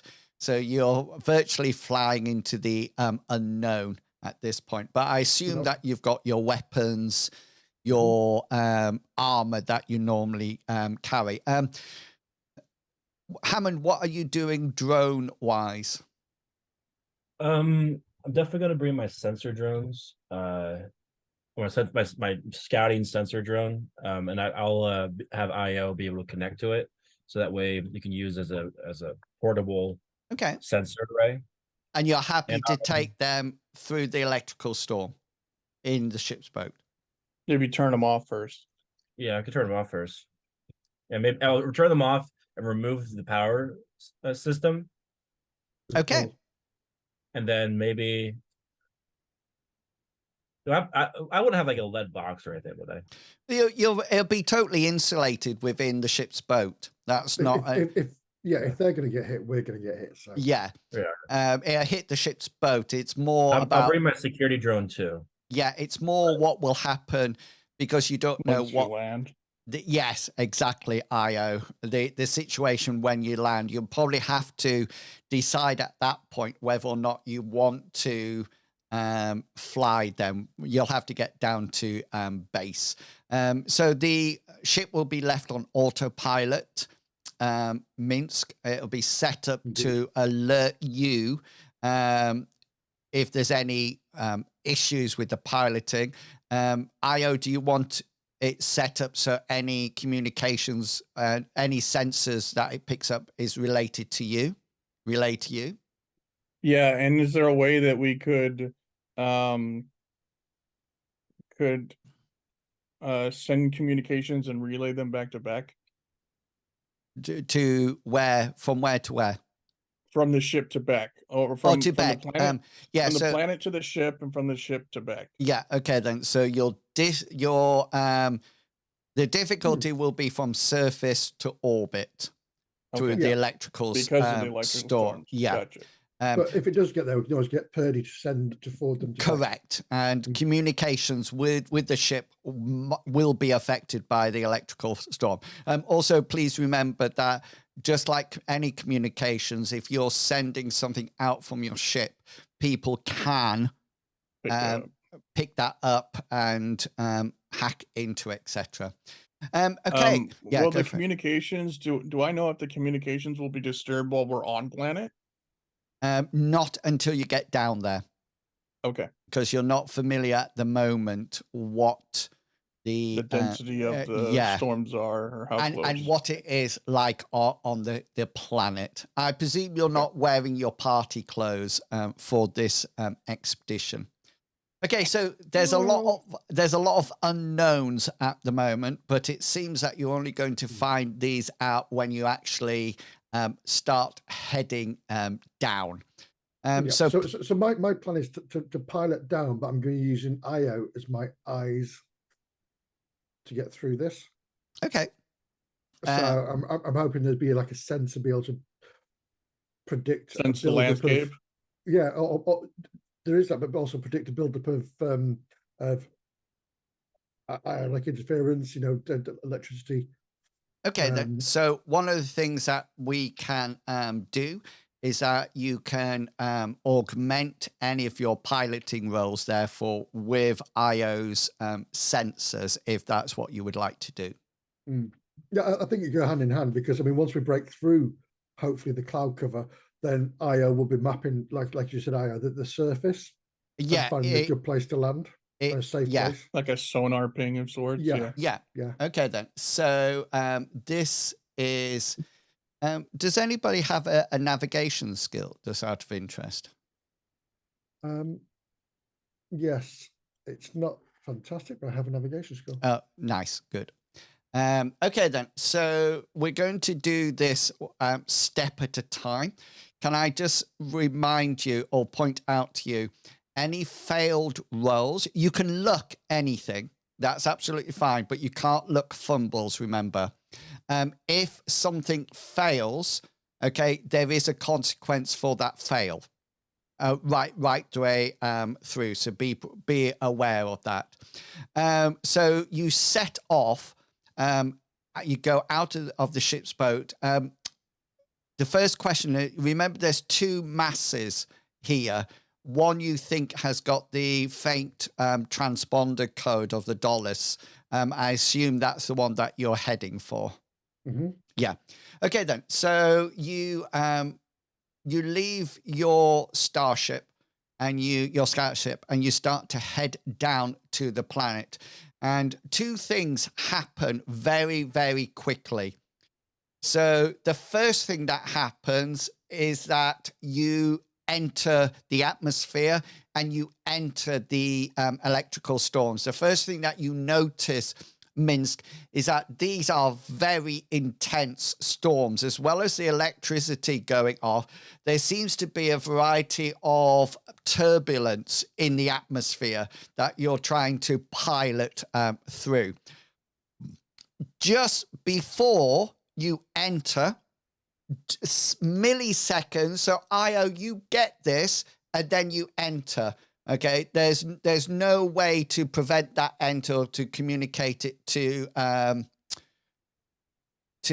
Minsk beforehand. It literally comes through just as you enter the atmosphere. So just as you enter, your sensors from your ship that you asked to be relayed to you, there's a small bleep that occurs. Okay, you see it. It's too small.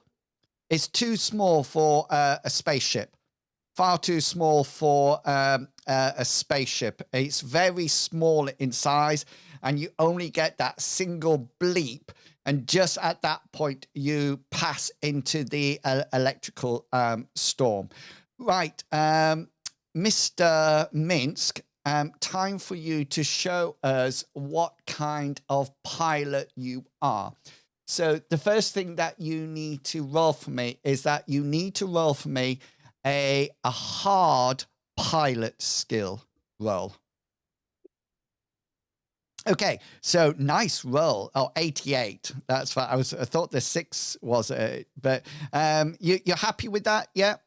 Yeah, I'm kind of feeling the buffeting of the boat, and I'm just gonna go with it. Yeah, and so you sort of like going with the flow of the wind. You also see the sort of like atmospheric wind that's happening, the currents. You also notice as you go through Minsk that the lightning strikes seem to be horizontal. They seem to not be going down to the planet. They seem to be almost like trapped in this cloudy atmosphere. It's like a net over yeah, and it's firing. It looks purely natural, but you go through some really thick cloud cover. And then almost like your sensors are all sort of like messed up, and communications, even communications within the ship, seem to be having an effect. You do notice, Io, that you're getting sensor readings and Hammond from the engine as well. There's sensor readings saying that static charge is building up on this ship. Without much notice at all, you're just looking at your height, your altimeter, I think it's called, as you come down. You suddenly drop through the cloud cover, and you're almost like touching the tops of the trees at that point. And hard break. Yeah, well, you sort of like, you're frantically now looking for a place to put the boat down, ship's boat down, near to the wreck site. Okay, so this, yeah, go for it. How close is Newman to me? Newman's in the turret. Oh, the turret. I was going to put my feet on the carpet and touch him with all the static build. And that's it. So roll your navigation skill. Means it all becomes undone. And hang on, because you can have that augmented with because I think you said you were going to get Io to help you with the sensors. Indeed. So I have a 60 in sensors. 60. So what is it augmented to? 12. Okay. 52. 52. You No, still would. No. It's no. I was messing around.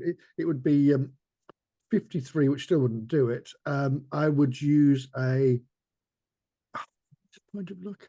Your point of luck to re-roll it. Astronavigation is no. No, just navigation. I'll use a point of luck and I'll re-roll it. Okay. Come on, lady of luck, don't let me down.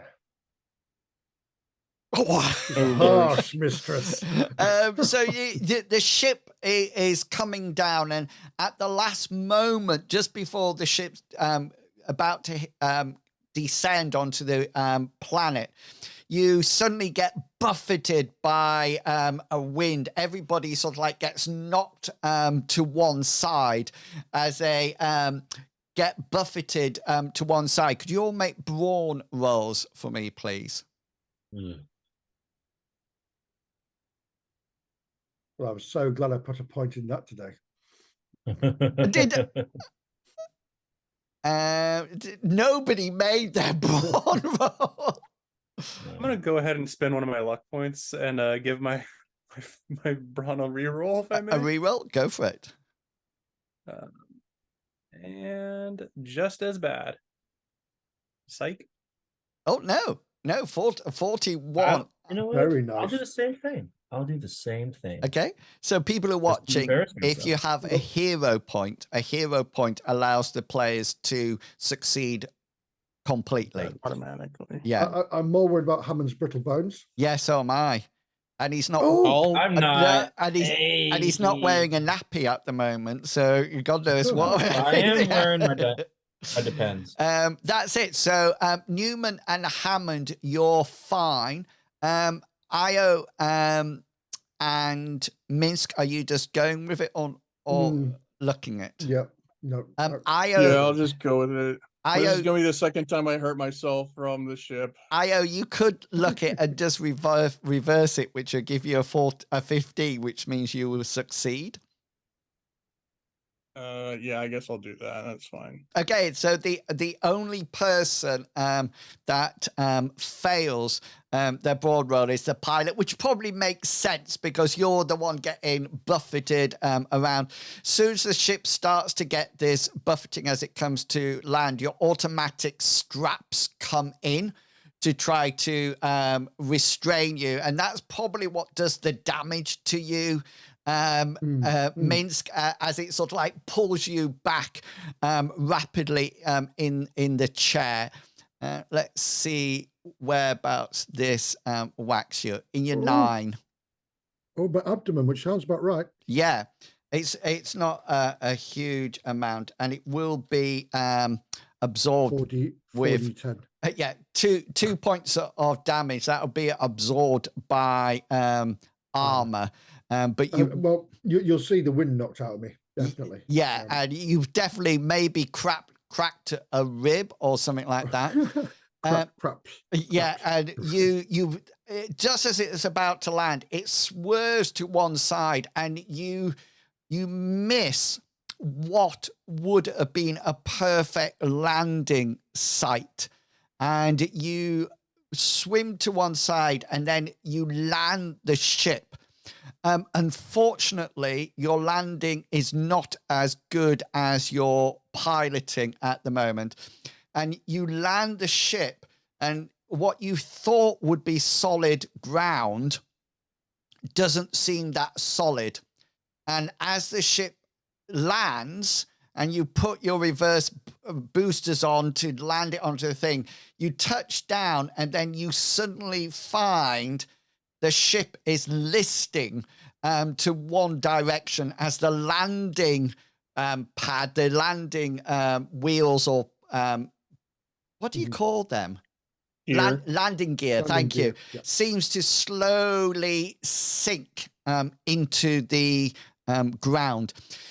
It seems to find a Jedi. You seem to be stuck in roughly the angle across it is about 27-30%.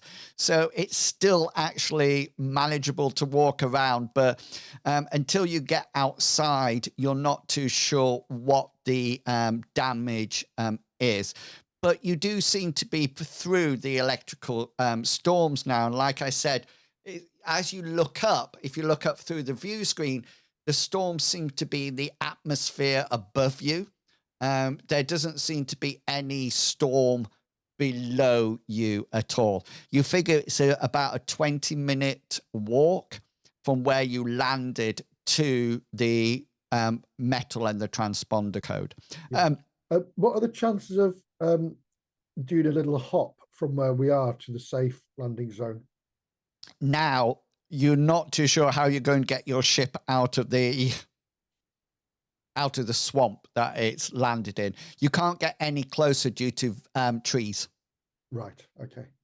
So this is the nearest area that your ship can, unless you want to go through the trees, you're more than happy. No. Try or try not.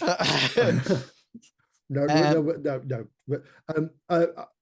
Hammond, can you do your wonderful security on this boat while we pack up ready to leave? No, I'll send both the sensors and security drone just to kind of monitor things. Okay. You just leaving it. You're not electrifying the ship, or do you want to try to electrify the ship? How would I electrify the ship? Well, you did it last time in. Oh, no. This time, no, I'm gonna be fine. Okay, then. So you're leaving the security zone, hovering outside or hovering in the ship? I would like the security drone to be on the outside. That's fine. On the outside of the ship's boat, that's absolutely fine. It can hover there and relay any. Do you want life forms or human life forms? And both. Okay, then. Okay, then, but not things like an insect, I'm assuming. No, Okay. No. If anything the size of a rabbit or smaller, I don't care about. Got you. Just to let you know, Minsk, your issue will be when you try to take off. That's when it's going to be, especially if you're in a rush. You might have to do some really fancy flying at that point. Okay, then. So once you open the doors, you really find that the atmosphere is so warm and dense. The humidity is absolutely huge. So as you sweat, there's no place for it to go. So it just sort of like soaks you from the inside out. The breathing is possible. There's no toxic gas in here or anything like that. But it feels as if, when you have a really, really hot day and you step out into an oven. If you live in certain places in America, this might be it all the time, but we don't experience a lot in the UK. But it just feels that it just feels like the air is so thick. It's unbelievable. It's like breathing in a sauna. Yes, I've never been in a sauna, but without the steam, there's no steam. Yeah, so it's humid. Incredibly humid. Incredibly. That's what New Orleans was last week. So yeah. You really walk into a sauna. Yeah. So just to let you know, Texas. Every hour, like Texas can get very hot, I think. Dry through Texas, yeah. So very humid as well. Every hour you will need an endurance check. If you go into combat, the endurance check will be a lot more regular, because depending what you're doing, if you just crouch behind then it's not going to be affecting you that way, but it will do. If you fail any of your endurance checks, you gain a level of fatigue. If you fumble any of your endurance checks, you get 2 levels of fatigue. Of course, if somebody's got the spell vigor, you don't. Wrong guy. I have got on my list, by the way, some notes to make up about things like slap patches. If you think that would be good for the game, that can sort of like give you a boost of adrenaline that will the same as a vigor spell and things like that. I actually have an idea on that. I've been thinking about developing like some sort of arm thing, and I will be able to use it for computer stuff. It would be buttons on it. But it would also have medical purposes for like adrenaline shots or something like that. So like stims. Yeah, like yes, stim, like essentially a stim thing. And then also maybe if I have for both arms, maybe the captain could use it to attach his gun to, or maybe something could pop out for Newman, his baton. so you have RISC computers in any case that Okay. allows you to do your communications, etc., etc. To actually develop something that has some kind of I think you're talking about automatic, like adrenaline pumps and things like that. That when your vital signs. So that would be, you would develop that over a period of time with electronics and medicine and working. Yeah, and I would essentially be using Purdy's yes, know-how to help even though that's why it's taking so long for him to get to it, because he doesn't want to deal with Purdy. Oh, how nasty. But he knows that would benefit the team a lot. So okay, so anybody else want to do or check anything before you leave the ship? Just grab my weapons. Yeah. Weapons. Do we have like a direct I don't know, do we directly know how far the last pin was? Good point. Good point. So Io, would you like to now do a sensor scan now that you're through the electrical storm to see what you can actually pick up? Nice. I can also add, add using my sensor drone, my security drone. What's your? It's okay. I got a 35. It's so, fine. Even if it's hard, so the closest metal mass is actually sending out the transponder code of the Dolus ship. Okay, so the nearest one to you is definitely the Dolus starship. The other thing that you're picking up from it is an emergency beacon as well. It seems that it actually did activate its emergency beacon. So now that you're through the electrical storm, you're having both the transponder, but the SOS. If you remember, there was another metallic mass that is some kilometers away, probably a day or two walking. There's nothing coming from that at all. You also do find out, Io, that you are not anybody is not in contact with the ship anymore. Okay, the ship hasn't been destroyed. Well, you hope it's not, but there seems to be real issues of communication from the planet upwards. Whether or not these electrical storms is just allowing unidirectional communications or not. The ship will be more powerful to push it through. I will relay the information that I did get a bleep as we were entering the atmosphere, and that it was smaller than a ship. To the party. Yes. Yeah. Wait, it's not another missile, is it? Well, that was my thoughts exactly. No. Let's hope Purdy was sensible enough to do something. Do you have any knowledge skills connected to your sensors or anything like that, Io? I don't think so. I just have sensors. Okay, then. So roll your sensor skill, and this would be a hard roll. Nice. Oh, okay. Formidable. You don't think it was a weapon. If anything, you think it might have been a probe. Okay. Okay. Interesting. Yeah, I think it's interesting as well. But okay then. So you head off. Yeah, I'm taking plasma torch. You take yeah, because I might have to cut through vegetation or metal to get to people. Yeah. I'm presuming that you're taking everything in backpacks, what you've got. So you've got your vac tents and everything like that. I've got an inflatable litter. What's it called? Stretcher. Stretcher, thank you. And everything like that. So you start moving through the swamp, and then you notice that the ground underneath the trees is still very squishy.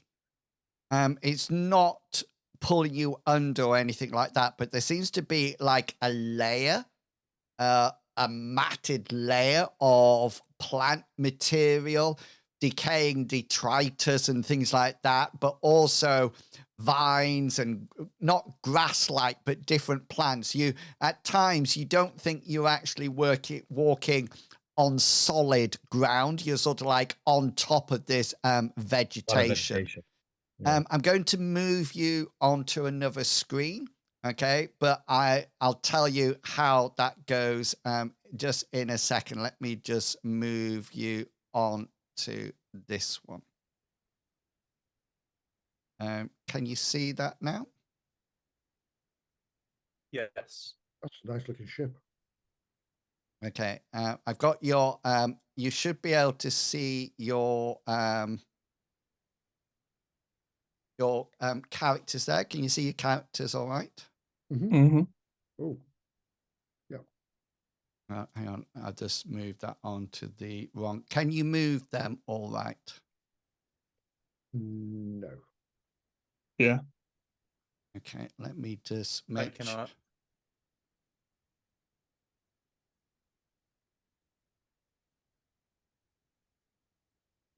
Okay, yours is done, Newman. Nice. Minsk is done.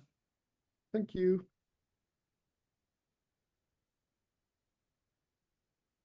And Hammond's is done.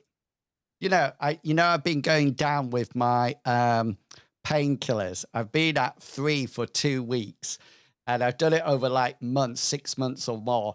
And today is the first time I've had pain again on the second Ooh. week of 3. And I'm thinking, okay, then do I just plow through it now and stick on 3, or do I take another one and go back up to 4? It's that moment. So if you see me squirming or getting rather hot, it's just because I'm in significant pain. The sad thing is your body will adapt to painkillers. Yeah. Oh, do you want to know? It's been a nightmare coming off it. Yeah. I had strict instructions from the doctor.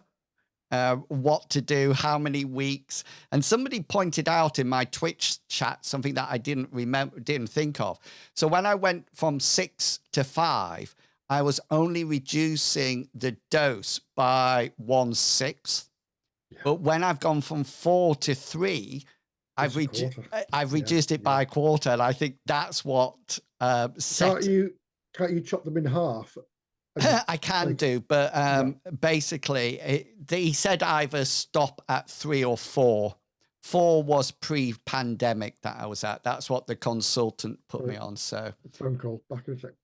Okay, so it's just got a phone call. So I'll repeat this when he comes through. So the following things you notice as you approach this ship. The first thing that is quite obvious is that it has crashed. Okay, it's definitely damaged. It looks like it's hit several trees or something or objects coming in. It looks like the pilot probably failed their role. The front, the sort of like the cockpit area is sort of like semi into the swamp. The other thing that you notice as you approach the ship is that you smell definitely fuel. Okay, so you figure one or the ship is the same as yours. It's a scout ship. I've just got a different picture for it, the different image, but it's definitely a scout ship. But you can actually smell the fuel as you approach it. So your Hammond, just roll for me either engineer or mechanical, whichever one. Is it do you have engineer? No, because we decided in the beginning the engineer involved like Maybe because it has construction. Yeah. Do you have mechanics then? I have mechanics. So Yeah. Roll mechanics. All right. Mechanics. You are blue. Nice. Okay, then. So you notice the area that you're approaching to. It looks like that fuel, the area of the fuel canister in that part. You can see that there's a massive hole in it, and it's leaked out across that side of the ship. Okay, it definitely looks as if it either hit a tree. It doesn't look like it was hit by a missile or anything like that. The only other thing that you can see, that's all you can see from this point in time, unless there's anything that you want to do before you go and actually go into the ship. Can I get a sensors reading for life forms? Yeah, go for it.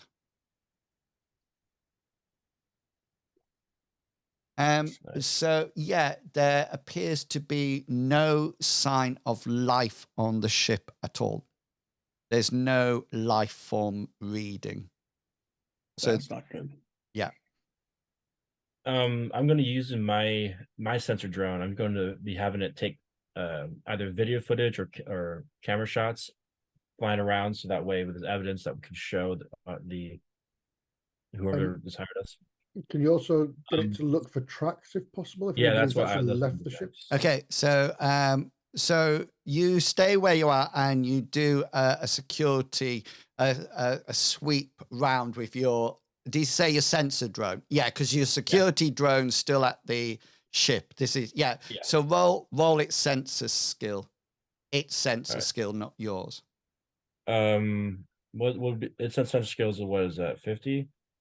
Yes, 50%. I'll just do a roll 1d100. Oof. Okay. You know what I can do? You could use a pointed look. I just happen to take photos, right? So what that's doing, it's all about the information that the drone gets. It's the information that you pick up from the sensor reading, et cetera. So it's not as if you fail on a roll and then you can look at the pictures and find everything out. It's all connected into that roll, because otherwise there would be no point in rolling. Yeah. Ever. I'll use my last point and reverse that. Okay, then. So that would be a success, which gives you the following information. You can see on this side of the ship that the access door is open. Okay. It seems to be like the airlock on your part. That is actually open. You can also see that it looks like the cargo bay door for the ship's boat, your ship's boat that you have, that is shut. Okay, that is not open. It's the airlock to the outside world that it's open. And that's still open now. The other thing that you notice as you go around is that there seems to be some red flashing lights coming from inside, which you recognize it's probably on emergency power or something similar to that. The other thing is, you mentioned about tracks leaving away from the ship. You can't see any tracks or anything like that, mainly because it's that matted vegetation. So even as you've walked, as you press your foot down, sure as you leave that, it just sort of comes back up again. It's as if you're walking over, like cotton wool or mattress or something like that. Medivac, are you back? Yep. Yeah. Just to let you know, there was smelling of fuel, and it looks like the fuel tank on this side has been ruptured. It doesn't look like, it looks like it hit a tree or something like that. It doesn't look like there's missile fire or anything like that. That's fine. And did you hear about no life signs? Yeah, I came back when you were talking about the fuel. Brilliant. Okay, then. So, yes, so it's down to you what you would like to do now. Probably two things. I'm thinking of if we can go into the ship through the open, hatch or whatever. Maybe find a black box, see what we can find. Okay. I would even send your drone in first. Or Just because of the fuel. I'm worried about the fuel. The other thing as well is we can check for bodies. Maybe not everybody got out. And also, if the ship's boat's fine, we could probably take that back as well, rather than struggling with ours, if it's the same sort of model and size. Okay, then. So you've got I'm just going to move you back onto a picture of the starship, because this is what you'll use for your piloting role, to start maneuvering your sensor drones around. So these doors here, can everybody see where I'm pinging? Yeah. Yeah. Okay, so those are the doors that are open. These doors here, that's where the ship's boat is normally, and those are closed. So yeah, so you're going to you take your drone round, and you can pilot it quite easily through the first double doors. Once you get inside, the first thing that you notice is that this is on emergency power. Okay, and which means the doors in front of you are actually shut. You can open them. These would normally open automatically if there was full power, but because it's on emergency power, they're not opening. You would need to actively press something to open the doors to go in, which is not capable from your drone. Just to let you know, the other thing that you notice, just as you're scanning round just roll your piloting skill for me, please. I just want to see how close you actually get to things. How about me? Yeah. You should have a pilot skill for your drone.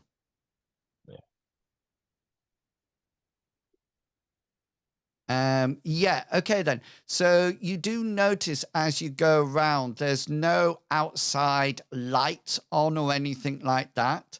There seems to be nothing on the outside of the ship working at all. It seems to be almost like dead from the outside.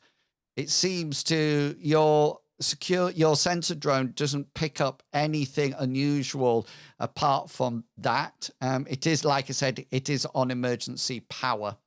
So you're going to have to enter it manually if you wish to enter. I'm just going to bring you back onto your map. I'm assuming now that you are in the location that you are on the map. So that's the side with the fuel leakage in. So if you do wish to move, now would be a good time. I was going to say, to be fair, once there's fuel on the floor, I'll be moving around this way. Okay. Yeah. You can move right the way around to the other side of the ship if you wish. It's up to you. I'll do it well. So imagine that the entrance is just sort of like here. That's where it is. I'm going to stand next to this large T that has RAP next to it. RAP. What's that? Well, the large T with the RAP next to it. Yeah. Trap. Oh, right. I got you. It's a trap. I thought you were using tree, reducing it to T. Yes, that is a tree. And that ain't narrowly missed as you go in. Okay, so Io's up by the door. Yeah, what would you like to do?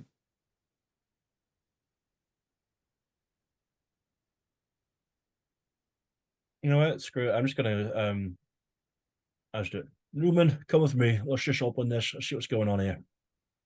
Okay, but be careful because there is the fuel and an open torch or explosive could set it off. In fact, I'm gonna hide behind this rock. Let's just be very careful and don't use your shotgun. Well, what I would suggest is closing the outer doors when you go into the inner doors. Right. And so I'm the going air. to follow the lead of Io. And yeah. Okay, so Newman and Hammond, are you going into the spaceship? Yes. Okay. Yes. Oh, wait. I'm going to light the candle and say, here, take this. So you can see. Oh, thank you. Okay. So it's very slippy, so make sure. So Newman, I presume you're taking the lead. Yes. Yeah. Okay. Then. So first things first, as you approach the door, can you roll for me a perception check? Absolutely. Reception. And I would like to reverse that with a luck point. Oh, that would nearly be a crit, but not quite a crit. Okay, so Not quite. the first thing that you notice as you pass through the outer doors is that there seems to be some small arms fire around the outside of the door. Not Interesting. not a huge amount. It's only when you've got this close. It seems to be probably ballistic, so guns and bullets. There seems to be a few laser shots as well. Doesn't seem to be at the door. It seems to be at the doorway, if that makes sense. The other thing that you notice as you go in, Newman, is that the door is jammed open.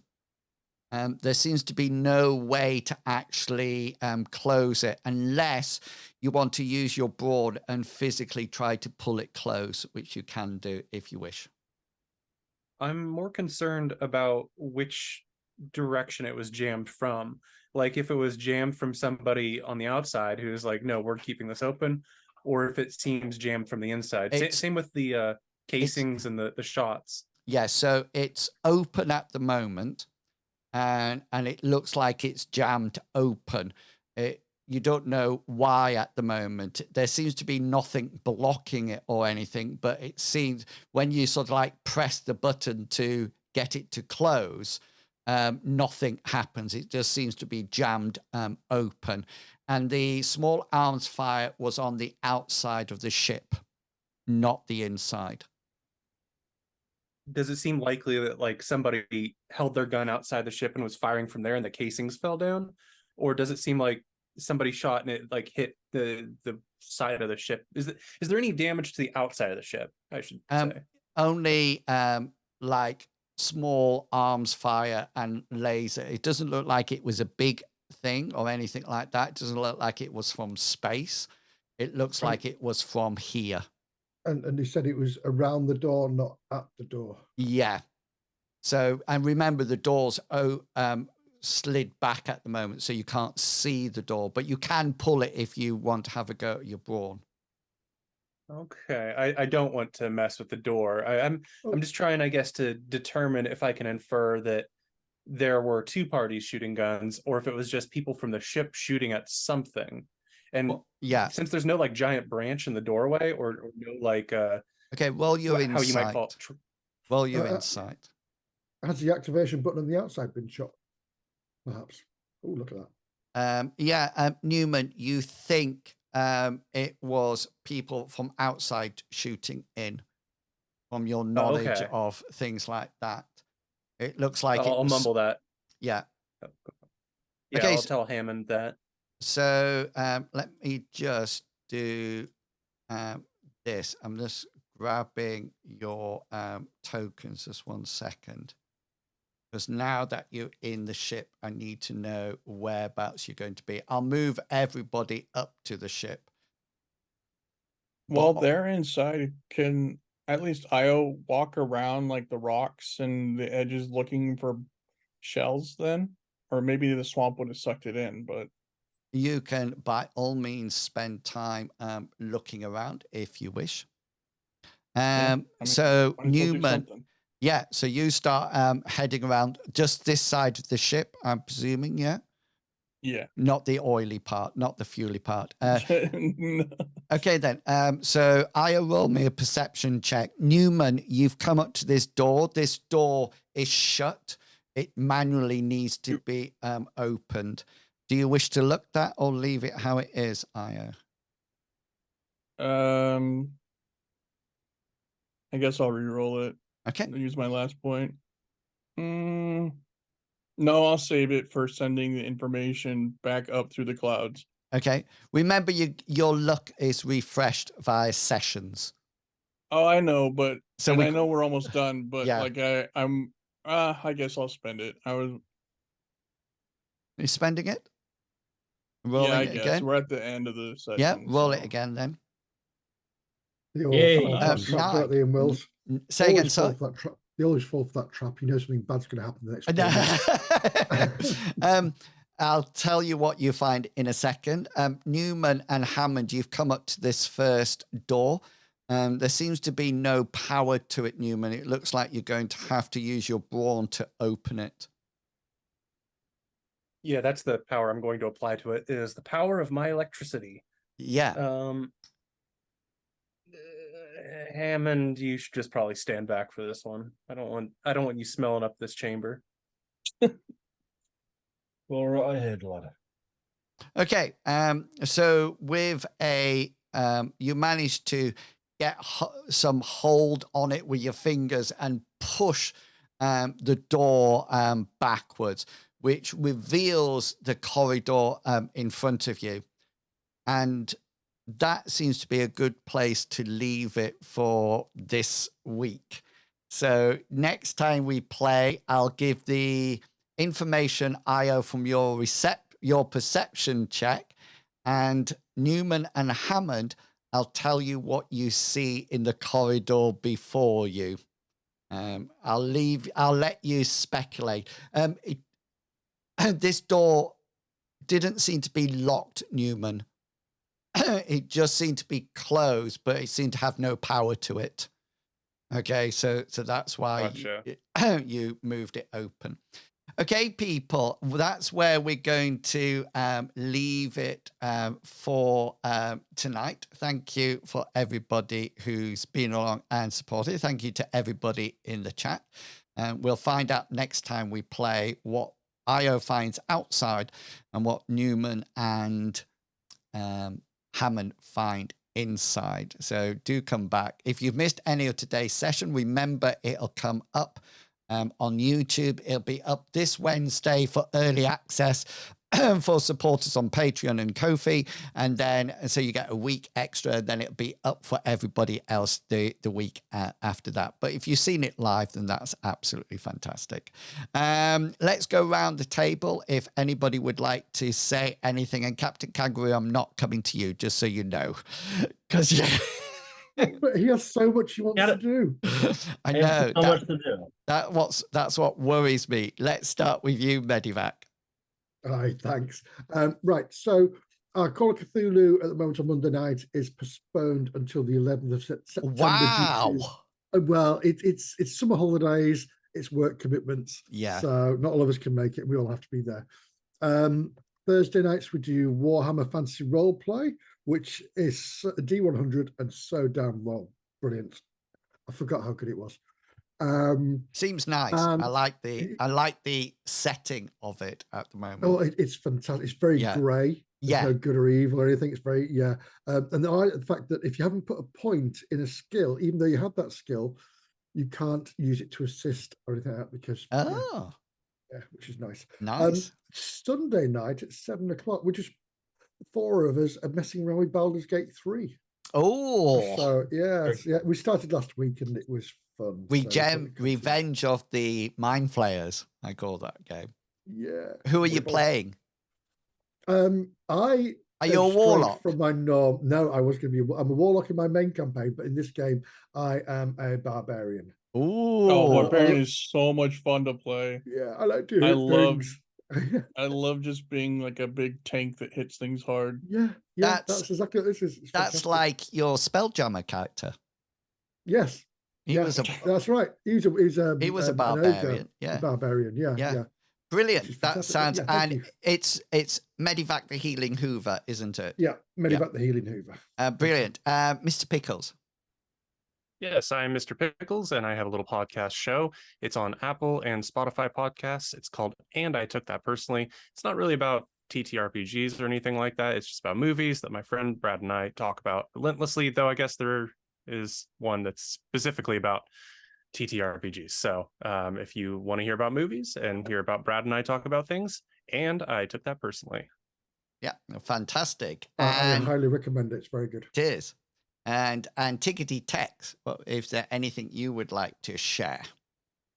My streaming is not very consistent whatsoever, but if you find the chance that I'm on, you can find me at twitch.tv/Tickety Tex.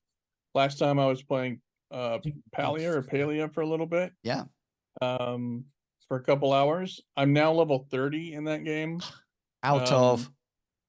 I have no idea what it's out of, Ooh. but I'm almost in the end, like the current end game of Nice. like what I can achieve in the beta. I need to make a glowworm thing next so I can catch some rare fish. Ooh. So that's what I'm working on next. We'll see if I stream it though. Sounds good. And thank you. And Captain Kangaroo. I'll be streaming a live breakdance session for charity. It'll be a single person. Do you want to know? Can I say, Captain, if you actually did that, I would watch. For 24 hours. The charity, of course, would be Doctors Without Border gift cards. And I'll be there to just really ham it up and show you the good juicy moves. Sounds for anyone. And where will they only accept cryptocurrencies that are no longer existing? And where will they be able to find you for that? Obviously my OnlyFans at steamycaptain.org. Captain. Yes. Also big diaper wearing captain. Yeah, and go there on your. I'll be wearing a diaper the entire time. It'll be a bit too small, but it's fine. And right, we'll move on from that. Thank you if you've been in the chat today. Really appreciate you coming along and supporting. And I will be streaming some Minecraft tomorrow morning at 9 o'clock, and then some ESO in the afternoon at 1 o'clock. And then you can catch me throughout the week playing a variety of games, but probably Guild Wars 2 because I have a Twilight Sword. And Cascade's not in the chat, but now that I've got a Twilight Sword, I'm just epic. Play a necromancer. And Matt has this thing where you take a drink every time he mentions his sword, which is quite often. So yeah, I don't have quickly. to take a drink. Matt does. So he's flat out drunk by 10 minutes into the stream, and then that's it. So thank you so much for coming along and supporting us today. I've put the link to the RPG site if you'd like to go over and look at the goodies on there. By all means, we hope you come back next time to see what happens and what the party finds out. And if you can't make it back, make sure that you check out either the VODs on Twitch or on my YouTube channel, where you can go along and subscribe. And if you are interested in, and players do not come to this, if you're interested in how I create the adventures and how I create rules, etc. for settings, then do check out my GM prep stream that is on YouTube on a Sunday night, but it starts about 6:30, 7 o'clock. So from then onwards, I'll be there. It's only about an hour, 2 hours when we create new adventures and new rules, etc.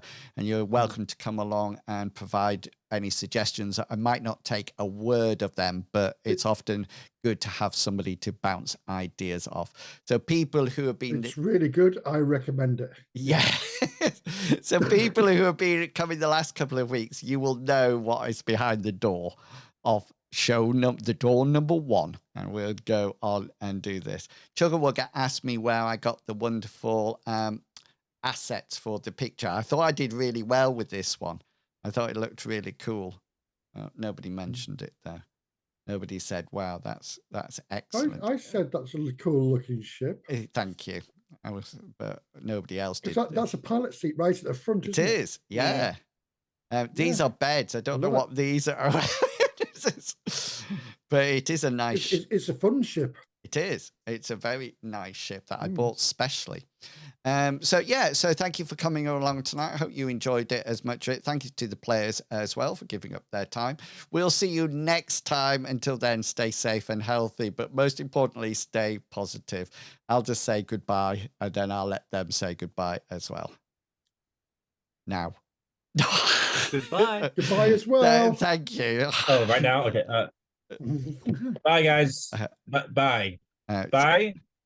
We finished now. Bye. We finished now. You're not on. Marky Mark says, "Take care, everyone." And then that is it. It's I actually